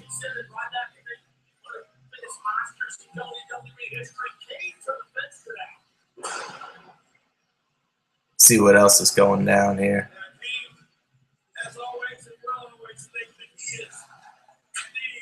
All right, nothing else really cracking, lacking. All right, Ryback is out with his fake weight belt. Boy, that thing does not. He's stolen everything from him. I know everybody does, but looking like Goldberg. RVD's painted on suit. Hulk Hogan's weight belt. I don't know what else, but I'm sure there's some more things. But this is a chairs match with Kane and Ryback for those just dropping in. And John made the point, you know, we're not supposed to see blood in this new era, which we've already seen some tonight. They didn't put a doctor in for when Dolph Ziggler was busted open. I didn't see one to get toweled off. And we don't see headshots with chairs anymore. So, you know, how's this match going to go? They've wedged it into the middle rope. Ryback's thrown him in. And now he delivers an elbow. Reversal. Luthez presser looks horrible if you can't get off the ground. But Ryback is just jacking Kane up and tossing him back and forth. Big splash by Ryback, and he is on the offense. Running power slam. Ooh. I know Kane's a big boy, but that looked not like the essence of British Bulldog. Let's put it that way. Now he's on the middle rope. What the frick is he going to do up there? The worst slant. Oh, my God. He's doing a falling body splash 3 times in a row off the middle rope. It looks like the most elementary move you've ever seen in your life. Holy cow. Please take that out of your repertoire. It looks like someone who's too afraid to get off the top rope. Wow. I gotta talk to my peeps here on Office. Off of the Twitter. If Falls had hit the ropes here.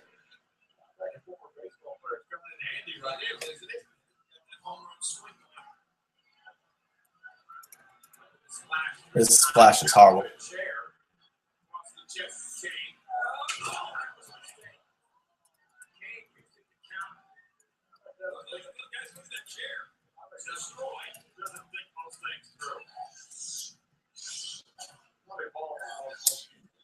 And now Kane is taking advantage and got Ryback out. He's bringing some chairs in.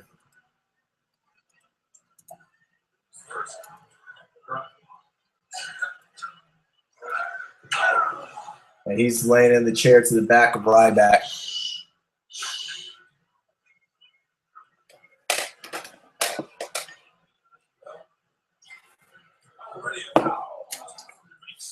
And I don't know why. If you have the chair, it is the chair match. Oh, okay, that's why. Kane was ahead of me. Just snake eyes Ryback onto a chair that was on top of the top rope there. I was like, I blinked when I was putting it on Twitter. I'm like, how do you not just wail away on somebody with the chair and then this in 32 seconds? You want to drag it out? Like we need to see more Ryback? Come on.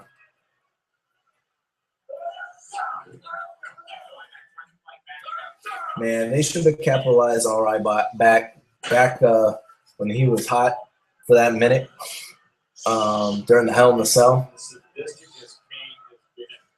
Now his wrestling wasn't any better back then, but just ride it out. Let him get his strap and you know.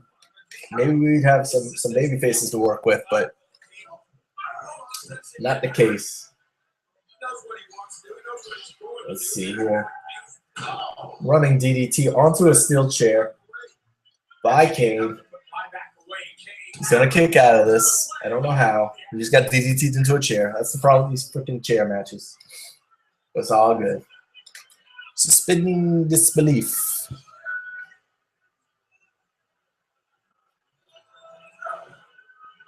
Get a lot of boos here.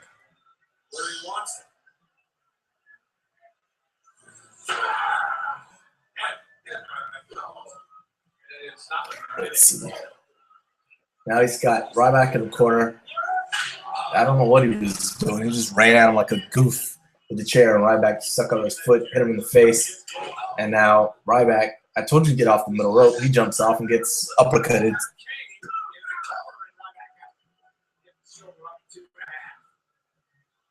And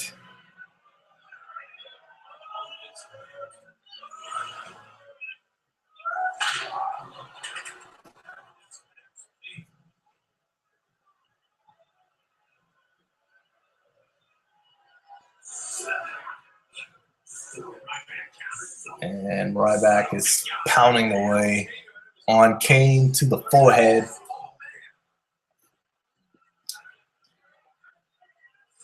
Whew. And Kane tosses a chair unsuccessfully out of the ring. It just hits the ropes and comes back to him.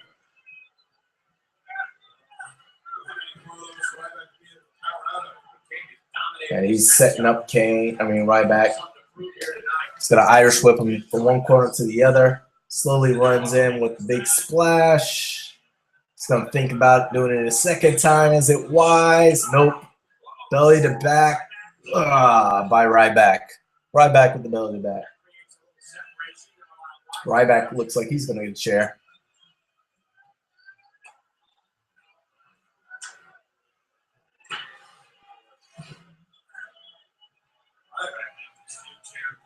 And big boot from Kane.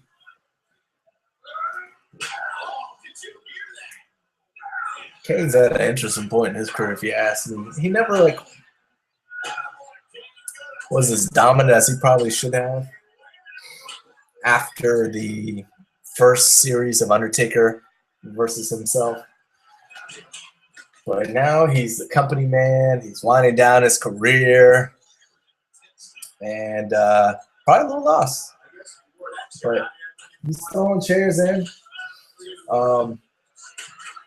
Now he's just, I guess, to help guys get over it. He's at that point in his career. He's just tossing those chairs all over the ring. All over the outside of the ring. He's just tossing them in one by one. About 6 or 7 chairs in here. Ryback's flopping around like a dead fish. Don't know what the frick he's doing with his life. Wondering if CM Punk was right about everything. Maybe he does stink. He doesn't know what to do with himself. He's going to get up. Looks like he's setting up for a choke slam. And no. Ugly spine buster by Ryback into 2 chairs that were set up a la almost like a table. And we're getting boos and we're getting feed me more chants. Looks like the feed me more chant is going to break through. And he's just attacking him chair shot after chair shot by Ryback to Kane, breaking him.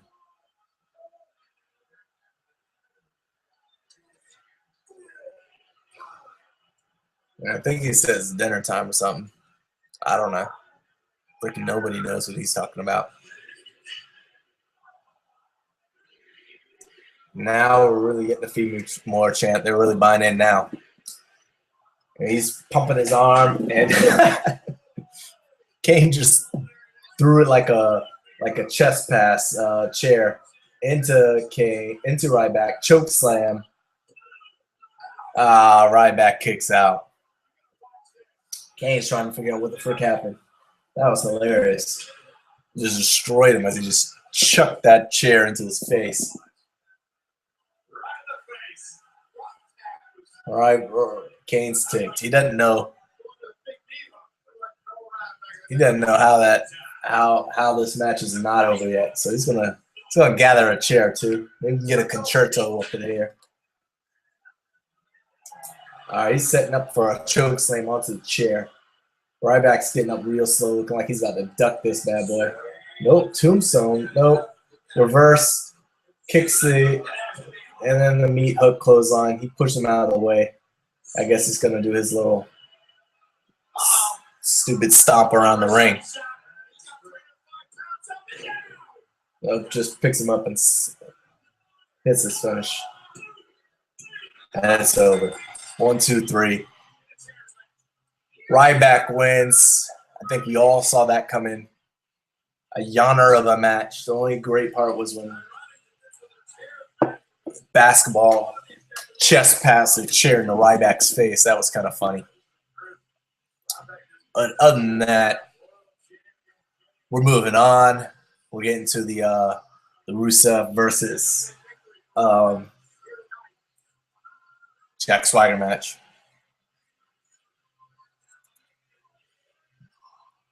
Let's see here. Right back to view. Kane.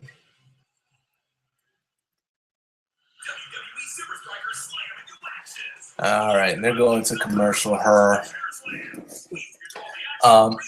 Things, you know, watch this on the network, WWE Network, which is only $9.99. I really wish they would ramp up their programming. I would have them, you know, because they're plucking guys from the indie circuit to get them to NXT before they get over to WWE. I would love these indie shows are already taping their stuff, so you know how they don't even necessarily have to stream it. It would be awesome if they did, but I would get these indie shows, the top indie shows, and put them on the WWE Network. So that way, people are already familiar with the guys that you're going to pluck from in a few years, anyways. It gives you content. These guys have a loyal following, and so they'll definitely watch your PWGs, Shakara's, maybe even Shine, if you want to go bring a little women's wrestling in there, and put it on the WWE Network.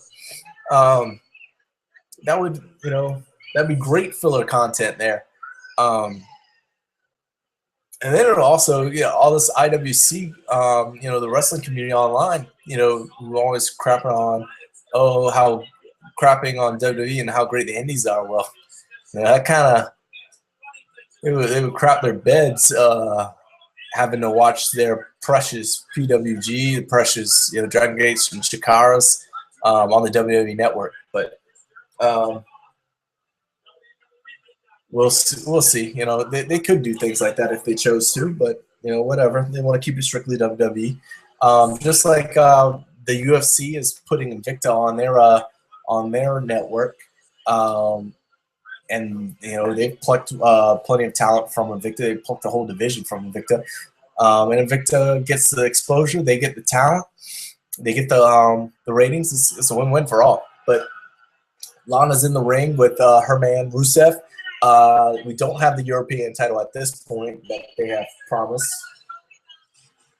And then as she's cutting her promo, Swagger very rudely interrupts, and he's making his way to the ring now. So Swagger's a guy who kind of has the talent, but he can't really get over. He can't really put it together to get to that next level. When he had his little skits about his daddy and his trophies a couple years back, when he was on SmackDown, when they had the separate brands, that was probably, to me, his best time in the biz. But, man, they love him, but because he's got a lot of the tools, but he's just missing something. But they're pulling up Rusev here. A lot of talk about Rusev being the next big thing. Staying undefeated singles and making a run here. Big WrestleMania moment. But already, I don't know if something happened to him on Friday night, but Rusev is already selling his ankle being injured, which of course we know we got the ankle lock for Swagger. And he's going after it. He was all business from the jump. He didn't let Lana finish, and that was rude. She'll always let Lana finish. Okay, what she started, let her finish. But he all interrupted, and we got a USA chant just erupting all over the arena right now, and he's going to town. Tried to Irish whip the big man, but his ankle gave out. He was down. Couldn't get nowhere.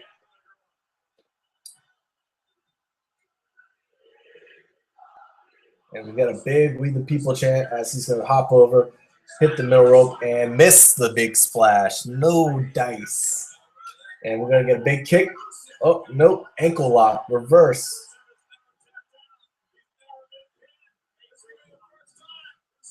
He's getting one of the bigger reactions of the night, minus Roman Reigns, Jack Swagger. He's looked like he's going for it. He's got the camel clutch on, but Jack Swagger keeps crawling out and reaching for this rope. I think he's going to get this bottom rope. I don't think it'll be over that quick. We got a long time in the pay-per-view. Still got a main event to get to, TLC.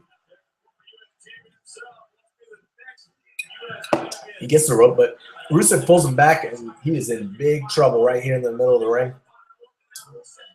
He's got the clutch in. Rusev might go put him to sleep. I think it might be all over from the man now. He's not reaching out for the ropes. He's not trying to crawl. He's just sitting with this 400-pound Russian on his back.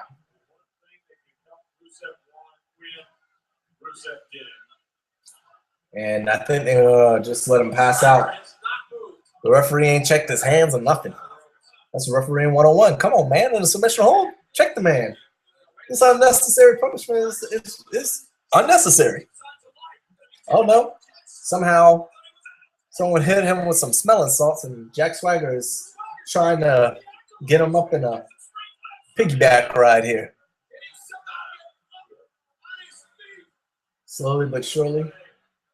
He reverse this into a rear naked choke and just choke this man out and call it a night. But nope. Patriot lock, ankle lock, angle lock. Swagger's got it in the middle. Oops. He's already injured. He's shaking his head. Rusev could tap. We might never see that European strap. Well, Rusev is kicking him in the face. That's always a bad thing. Getting kicked in the face. I don't ever see that as a good thing, and he breaks through. Crawls to the outside. Jack Swagger falling up. But he gets hit in the face. And this could be a wrap. We could get a 10 count. Big. Rusev's in the ring. Swagger looks out. He got freaking super kicked as he was trying to chase after Rusev. We're at like 8. Nope. Smelling salts yet again. He's back up and gets super kicked again in the face. Right into the camel clutch. Or the accolade, as they like to call it. And I think we're going to tap this time. It looks like he's out, but he's trying to hold on. Lana's in the background, and the ref calls for the match. No tap, I don't think, unless it was a verbal, but it's over.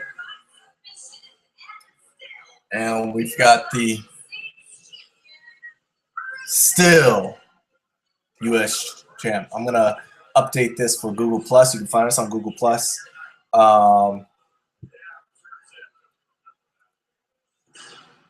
Let's see here. Rusev defeating Swagger.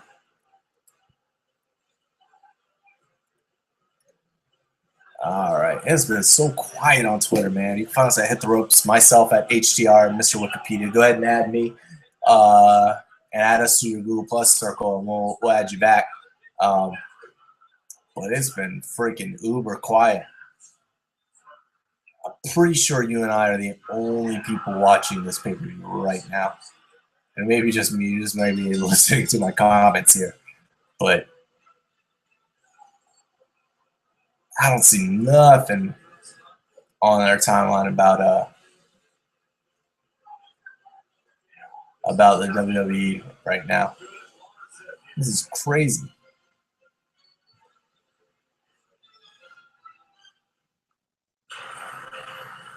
All right, let's talk about an epic battle. We've already got the promo for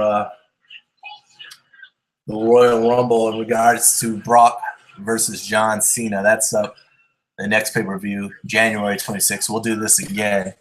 Hopefully, Royal Rumble always brings out the people, so we'll have some more folks on there. John was with us earlier, but he had to peace out.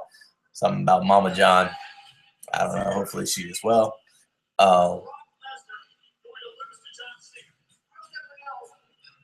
Yeah, so but they calling it the final chapter.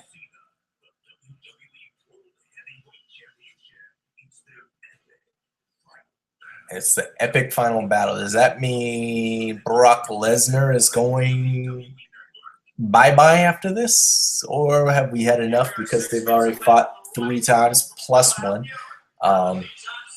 in recent history? I don't know. What do we read into? What do we make of it? Or is it just, you know, they're going to move on to a new challenger after this, Roman Reigns?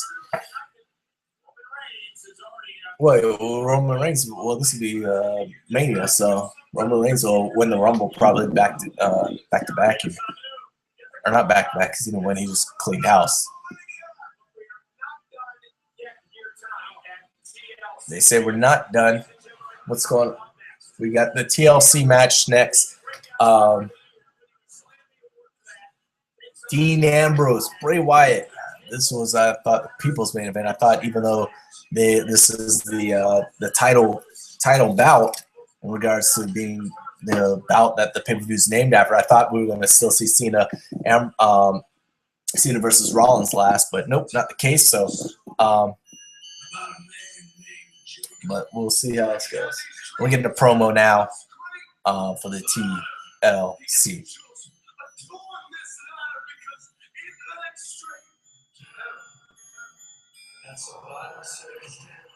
I'm very interested here. See what the consequences. I would like to see the Ascension. I mean, what's going to happen after this here? How will this take us to the next level? I would like the Ascension to join Bray Wyatt. I would like for them to debut tonight and take on, help him with Dean Ambrose. He's the leader of Mid. So let's see if he'll jump up in this and join him. I don't know what's going to happen, but we'll see here.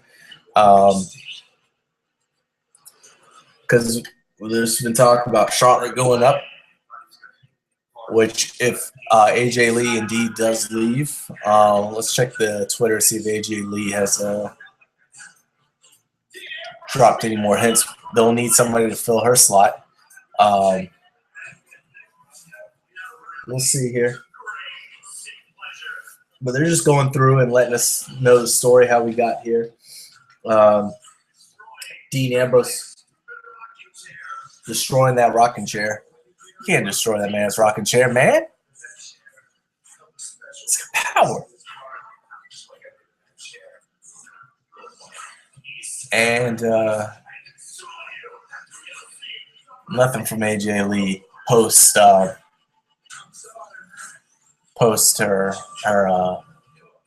matchup here. So hasn't dropped any hints yet tonight.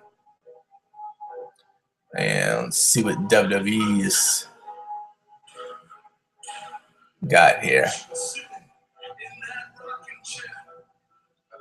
Nothing. We got nothing foaming tonight. WWE TLC here. All right, so Jim Ross at JR's Barbecue was feeling it. Feeling the kicks of Rusev here.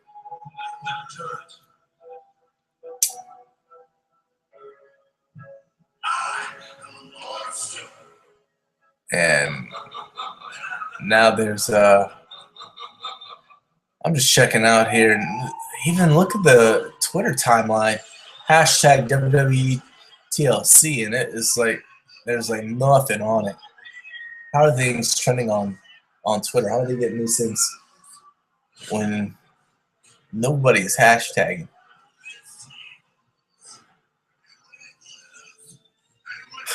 Arby's with the hilarious chant of the day. Don't share your curly fries with Ryback. This guy is always wanting more. Hilarious.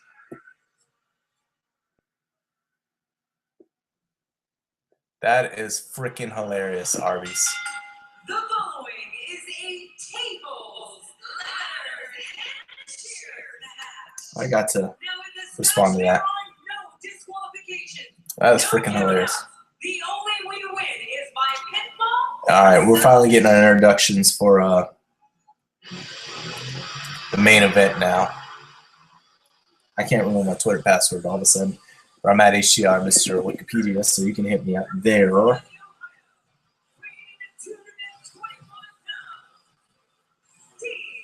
Alright, let's see here. Get back to that Arby's Classic. They won. Alright, let's see here. And they are all over this. That is so crazy. Arby's is the only one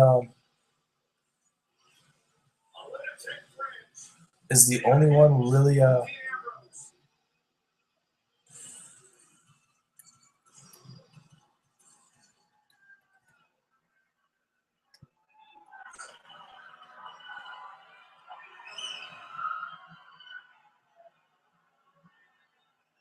Arby's is all over this TLC pay-per-view. They're like the only one. They're freaking going hard at this. They have. Who knew?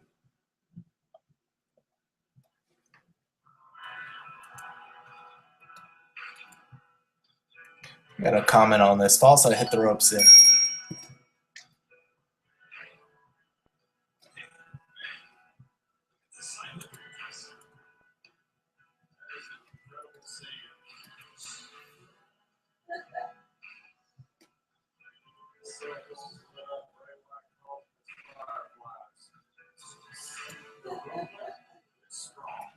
So I just told the Arby's you win the internet for their comment on don't share fries with Ryback because he's always wants more.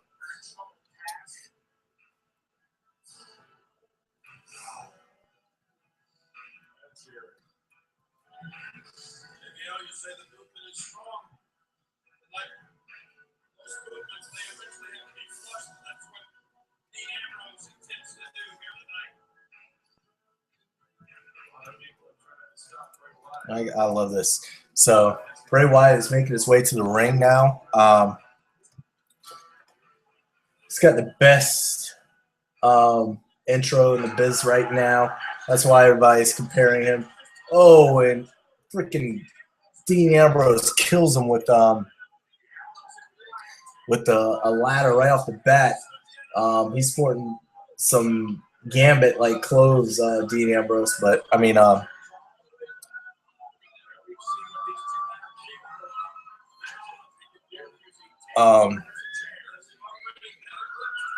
sorry, I'm hung up on Arby's. I didn't know they're huge fans right now, but they're kicking butt here, and Dean Ambrose is all over him.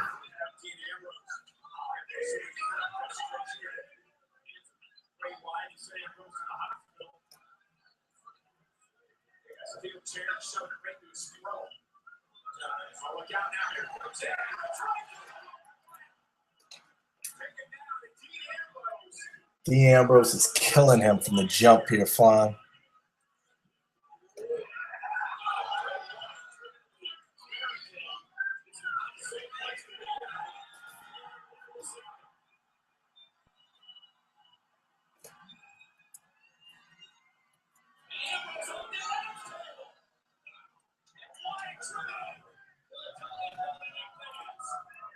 And they are in the fans inside the crowd now.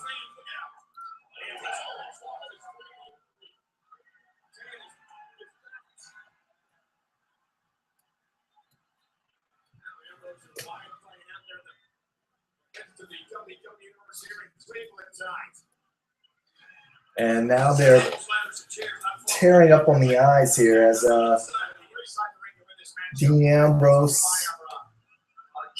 They're way in the audience here by the kickoff show, slamming Dean Ambrose into a barricade of such.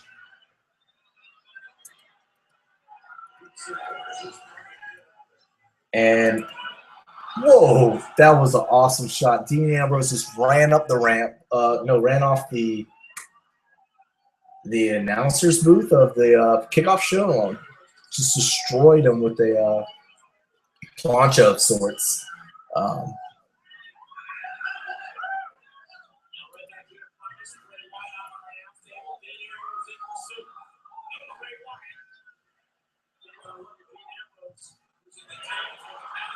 And the fans are eating this bout up right now. Dean Ambrose is getting some chairs. We're back to the ringside now. He's got chairs and to the gut. Ooh.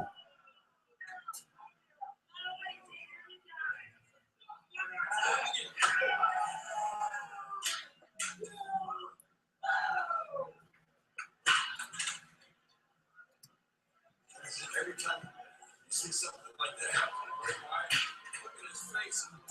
It's like the ringers, but it's got a smile. I don't know if he can really hurt this. Bray Wyatt. Ambrose seems to be doing a good job of it. And now we got a table out.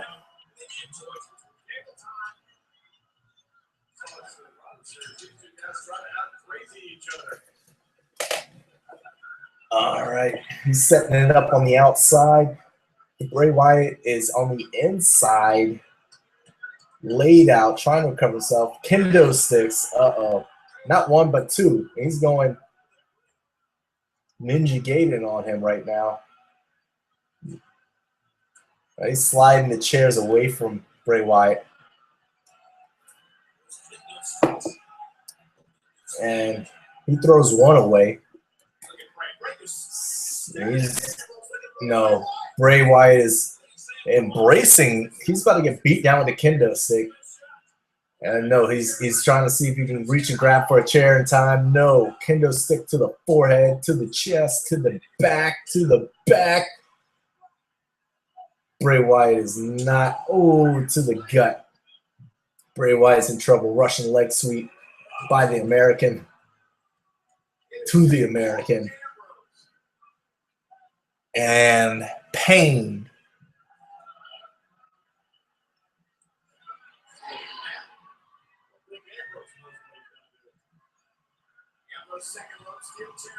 He's got the steel chair. Looks like we're going to get an elbow drop. Yes. Elbow drop from the top onto Bray Wyatt. It's impossible to game plan Ambrose because Ambrose has no idea what he's going to do. He got 1 second of the match. He's actually right. I don't think he thinks about a match at all. And now he's setting up a chair.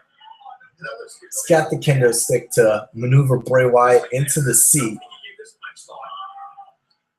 And I believe some pain's going to come. He's digging into his throat with the kendo stick right now. Ooh, and then chops him in the gut.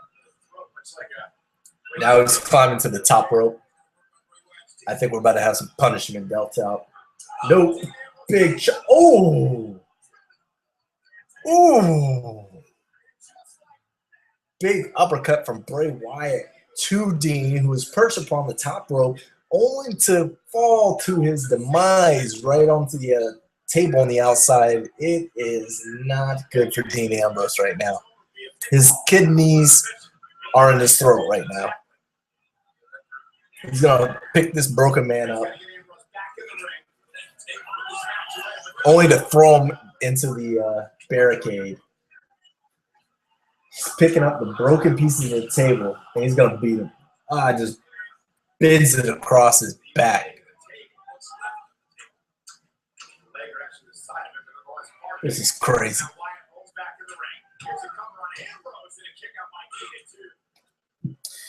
You can't get the win, though.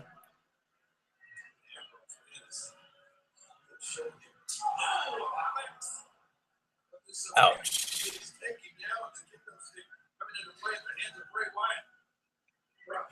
Kendo stick now by Bray, and he is just going to work on him.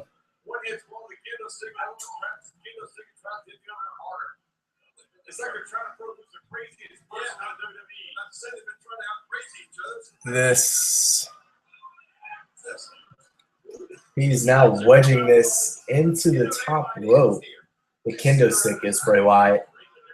And is he going to throw his face into this? Because this is going to hurt. Can I state the obvious? This is going to hurt. Oh, and he does. Kendo stick to the face, to the eye, maybe. Bray Wyatt drops to his knees, arms out, letting the world embrace him. Rolls up Dean Ambrose, but just a 2 count. Man, oh man.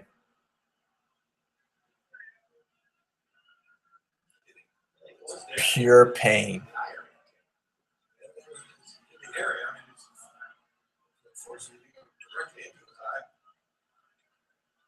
And now the ladder has been slid in into the ring here. And he just body checks Dean Ambrose to the canvas. And now Bray's got Dean up, uppercut. He falls onto the mini ladder. Maybe a splash of some sort.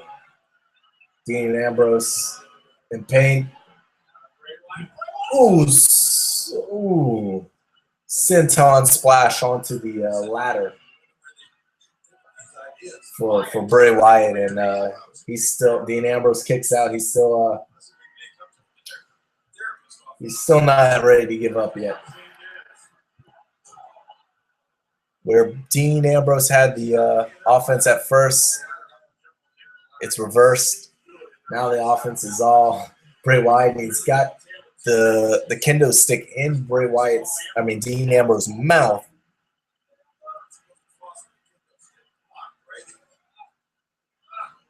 And he's going to give him a Joker face in a minute if he keeps it up. Oh my gosh, a violent shot with the kendo stick on the Dean Ambrose. Sets up the ladder here for some more fun and games in the corner here.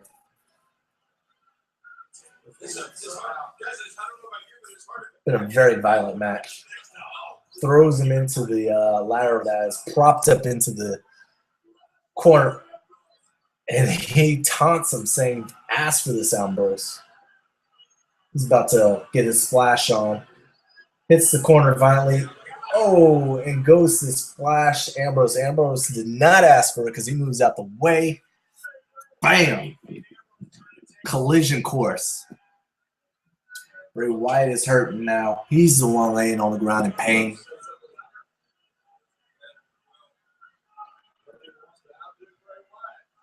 But Ambrose is grabbed by Wyatt, and he's doing some weird shake, some real weird Hulk up as they both stand and they're exchanging punches, but reversal. Ambrose throws Dean Wyatt headfirst into the ladder that's in the corner. They both in opposite corners. Dean Ambrose runs in and boom, splash into a running bulldog. And he's looking at the ladder now. I think he wants to get a little violent. He sets it up on the top, gives him a little place to stand on here.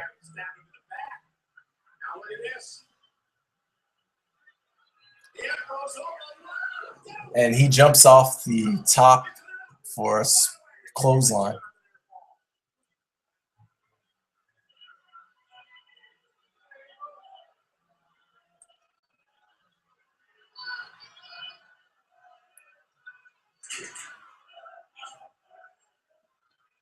And Ambrose has the advantage, has him sandwiched in between the ropes, tied up, and delivers a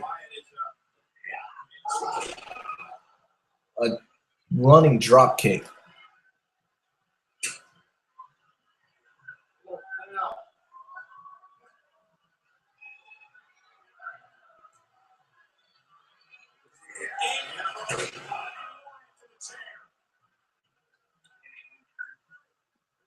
And the pain continues here. Ambrose is about to roll him up. Snake skin boots in the air, and only a 2 count for Ambrose. After a big leg drop onto a chair. Ambrose is pumping up. He's hulking up once again. Tongue out like a psycho Michael Jordan. He's going for that double arm DDT. Dirty D's reverse. Sister Abigail's reverse. Kick to the gut by Ambrose. Oh my goodness. What a clothesline by friggin' Bray Wyatt. Just destroyed, caved in Dean Ambrose's chest. Just a 2 count though. That thing was vicious. Kaboom! Replay on that one. Both men are down. Asking why they signed up for this thing. Crowd cheering them on.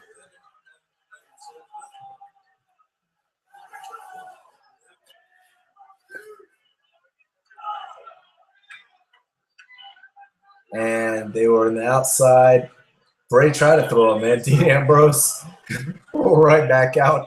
And the surprise look of Bray as he gets clotheslined into the mat. And then there's the tongue again.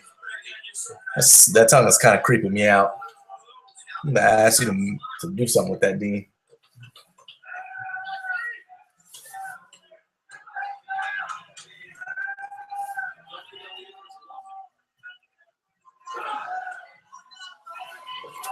All right, let's fighting back.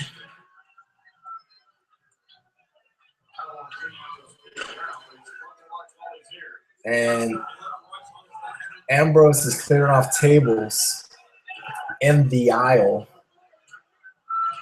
setting up with a big knee lift, setting it up on the outside. Here we got tables, ladders, and chairs. Oh my, all over the aisle here. Remember, you can follow us at Hit the Ropes and myself, HTR, Mr. Wikipedia, as well as we got a lot of interviews with former WWE, TNA, ROH stars on YouTube that are pretty cool. Check it out. Ambrose on the top. Elbow drop from the top of the ladder through a table onto Bray Wyatt.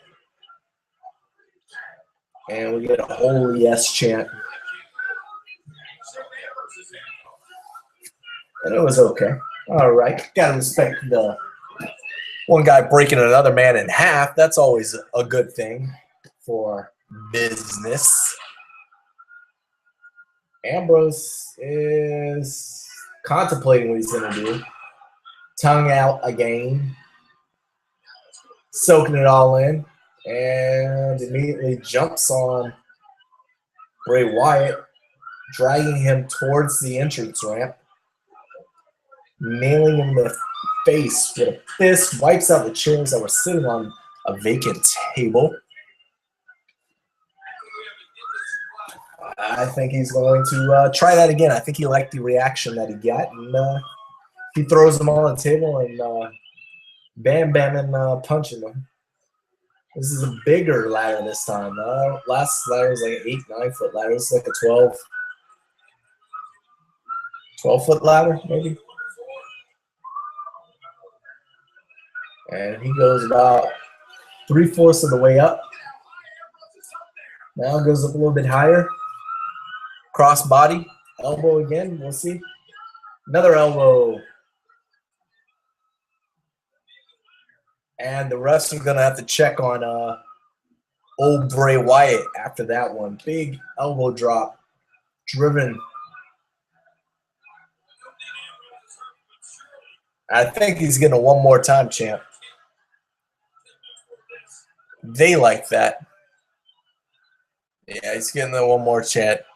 Can't just do 2 of anything in WWE. You gotta put a 3rd on there.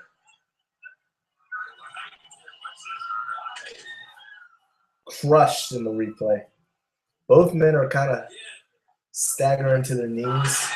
Ambrose trying to lift him up. Ambrose drapes his arm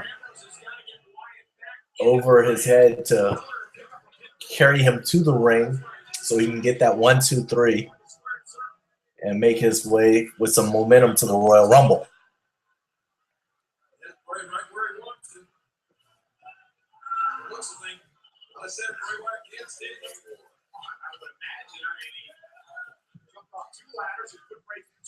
Now he threw Bray Wyatt into the ring, kind of collapsed on his own on the outside before joining him. Oh my goodness. Bray Wyatt jumps in. His sister Abigail, vicious. But somehow, some way, Ambrose is alive. How he kicked out of that, I don't know. That was vicious.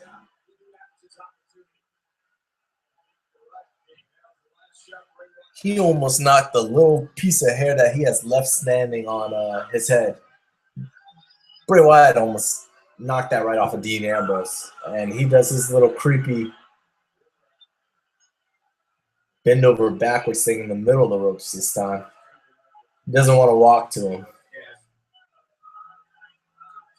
But he's pumped up. He's going to go hit that Sister Abigail again. He's going to give him a kiss. Yep, kiss. Reverse into a roll-up. Nope, 2. Oh. Bray Wyatt hits the ladder. Double arm DDT. Dirty deeds.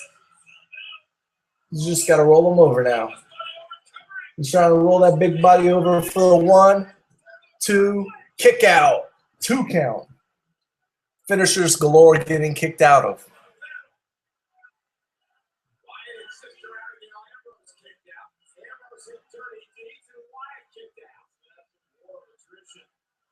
Dean Ambrose kind of looking like, okay, what I got to do here.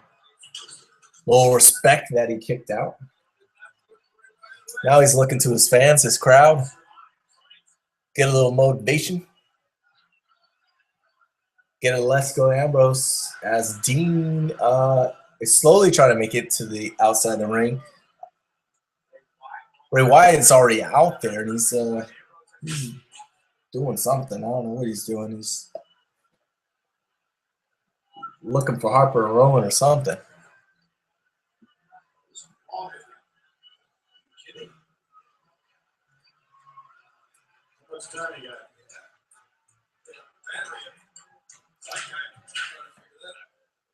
All right.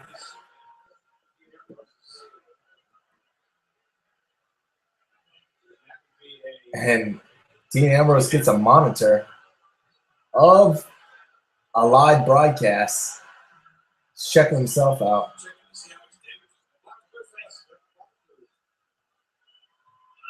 And he noticed something. I don't know what he's noticing. I can't tell. He notices something. He apparently got a great idea by looking at that monitor that was under the ring, and he's a weird cat. That ain't no breaking news, but Dean Ambrose is a weird cat.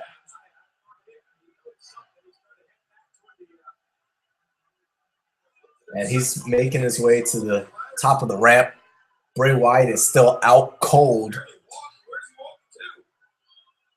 And he saw one of the uber big ladders, like a 20-foot ladder, and he's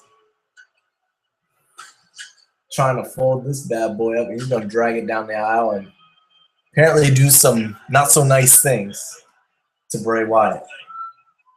Now he's got to weave in and out all the other ladders and chairs and broken tables that are along the way.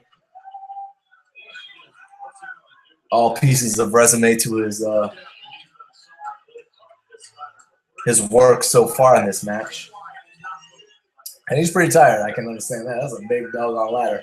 And he's trying to take it all the way by the announcer booth. He may pass out before he gets there.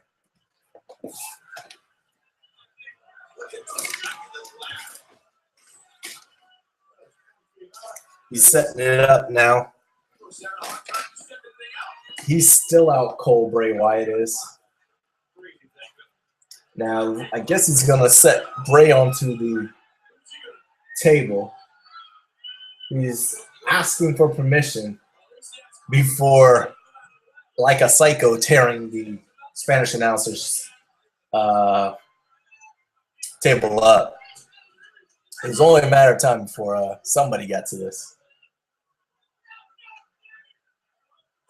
Oh, and just as he finally goes to get Bray Wyatt pops up, hits him in the gut with the steel chair, and breaks it over his back. Headbutt. Got a feeling he set that ladder up, set that Spanish announcer's table up, and then he's going to be the wrong end of it. Uh-oh. He's got the chair set up on his throat, a la Taker. No. Headbutt. Ambrose reverses. Ambrose puts it under his throat and rams it into the steel steps. How he didn't just rip his throat off his body right there, I don't know. How the match is continuing after that, I don't know. But he's got him set up on the Spanish announcer booth. Dean Ambrose is climbing the ladder. We're going to get a third elbow drop of the night. Camera panning out. Getting a bird's eye view. And yes, elbow drop through the table from the 20-plus foot ladder. Both men are counting sheep right now. They're both out. Very interesting.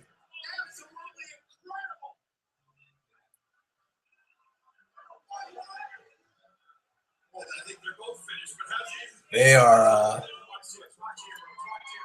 the replay's going because neither men are even to their knees. They're in pain. There's a pain right now. Hurting. This is Awesome Chan is going through the building there. Now Ambrose has got a headlock. They're both laying on the ground. Ambrose kind of has Bray in a headlock, gives him a kiss. Bray apparently doesn't appreciate being kissed. He starts headbutting him about 10 times. And then Ambrose begins to punch him in the throat. And now he's trying to pick him up to get him back in the ring, to get the 1, 2, 3.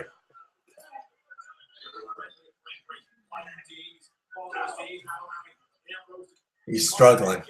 And they're in a bit of pain here. Struggling to get him up. He got him in finally. Scratching him. Pulling. He's rolled himself into the ring now. Scratching and pulling. And he's laughing at Dean Ambrose as they're both lying on the canvas. Blows him a kiss. Picks up that TV monitor that he had, which is still plugged in, by the way. Not the TV monitor from the desk. It's from under the ring. And he tries to hit him. He can't. Interesting. He tries to pull it away. It's still attached to something underneath the ring. He yanks it, and sparks fly, smokes flies, and I don't know if he's electrocuted. I don't know if he's blinded. But now Bray Wyatt is laughing. This is hilarious. He's trying to get himself together, but I'm sure as soon as he does, Bray Wyatt's going to hit that Sister Abigail on him. Boom! Grabs him. Boom! Sister Abigail. Boom! 1, 2, 3. And it's over just like that. Man, I knew that was going to happen as soon as he was taking that time out for his face. Bray Wyatt gets the 1, 2, 3. Man.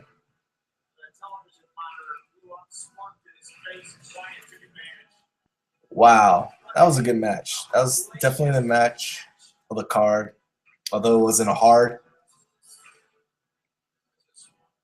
feat. But man, oh man.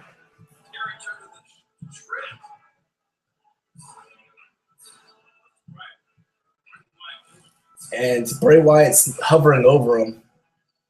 Medical attention's there. Referees are there.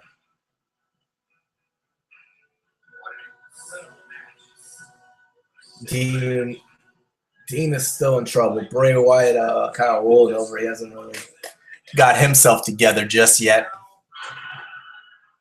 Replays of the vicious elbow off the 20-foot ladder are going on. Still got a few minutes. I don't know if we're going to get something here at the end or not. Replay of the electrocution is going down.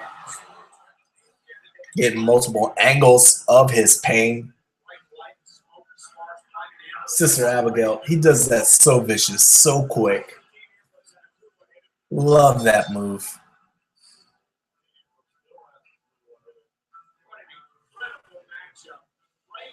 Bray Wyatt is up, hands out to the world to be embraced, admiring his work. So this is why they call TLC WWE's version of Demolition Derby. Those of you watching on the WWE Network, we invite you to stay tuned. All right, and that looks like it's a wrap, folks. We'll be back for the Royal Rumble. Probably have a lot more interaction for the Royal Rumble. John was out. No Shane. Maybe we'll get the Stokesters. We'll see. We might pop in for another Raw. But in the meantime, follow us at Hit the Ropes. We got a lot of interviews with wrestlers here on YouTube. So check out our YouTube channel, Hit the Ropes Radio. Awesome Kong, Booker T, Devon Dudley, Superfly Jimmy Snuka, Iron Sheik, Sarah Del Rey, Matt Hardy, a lot of folks. Follow me at HTR Mr. Wikipedia. If you follow us, we will follow back. Show us some love, add us to your Google Plus circles, and we'll see you here next month. If not, check us out on Facebook or Twitter, and we'll let you know when we're popping up, or Google Plus for our next show. Thank you for tuning in, and we'll see you later, guys.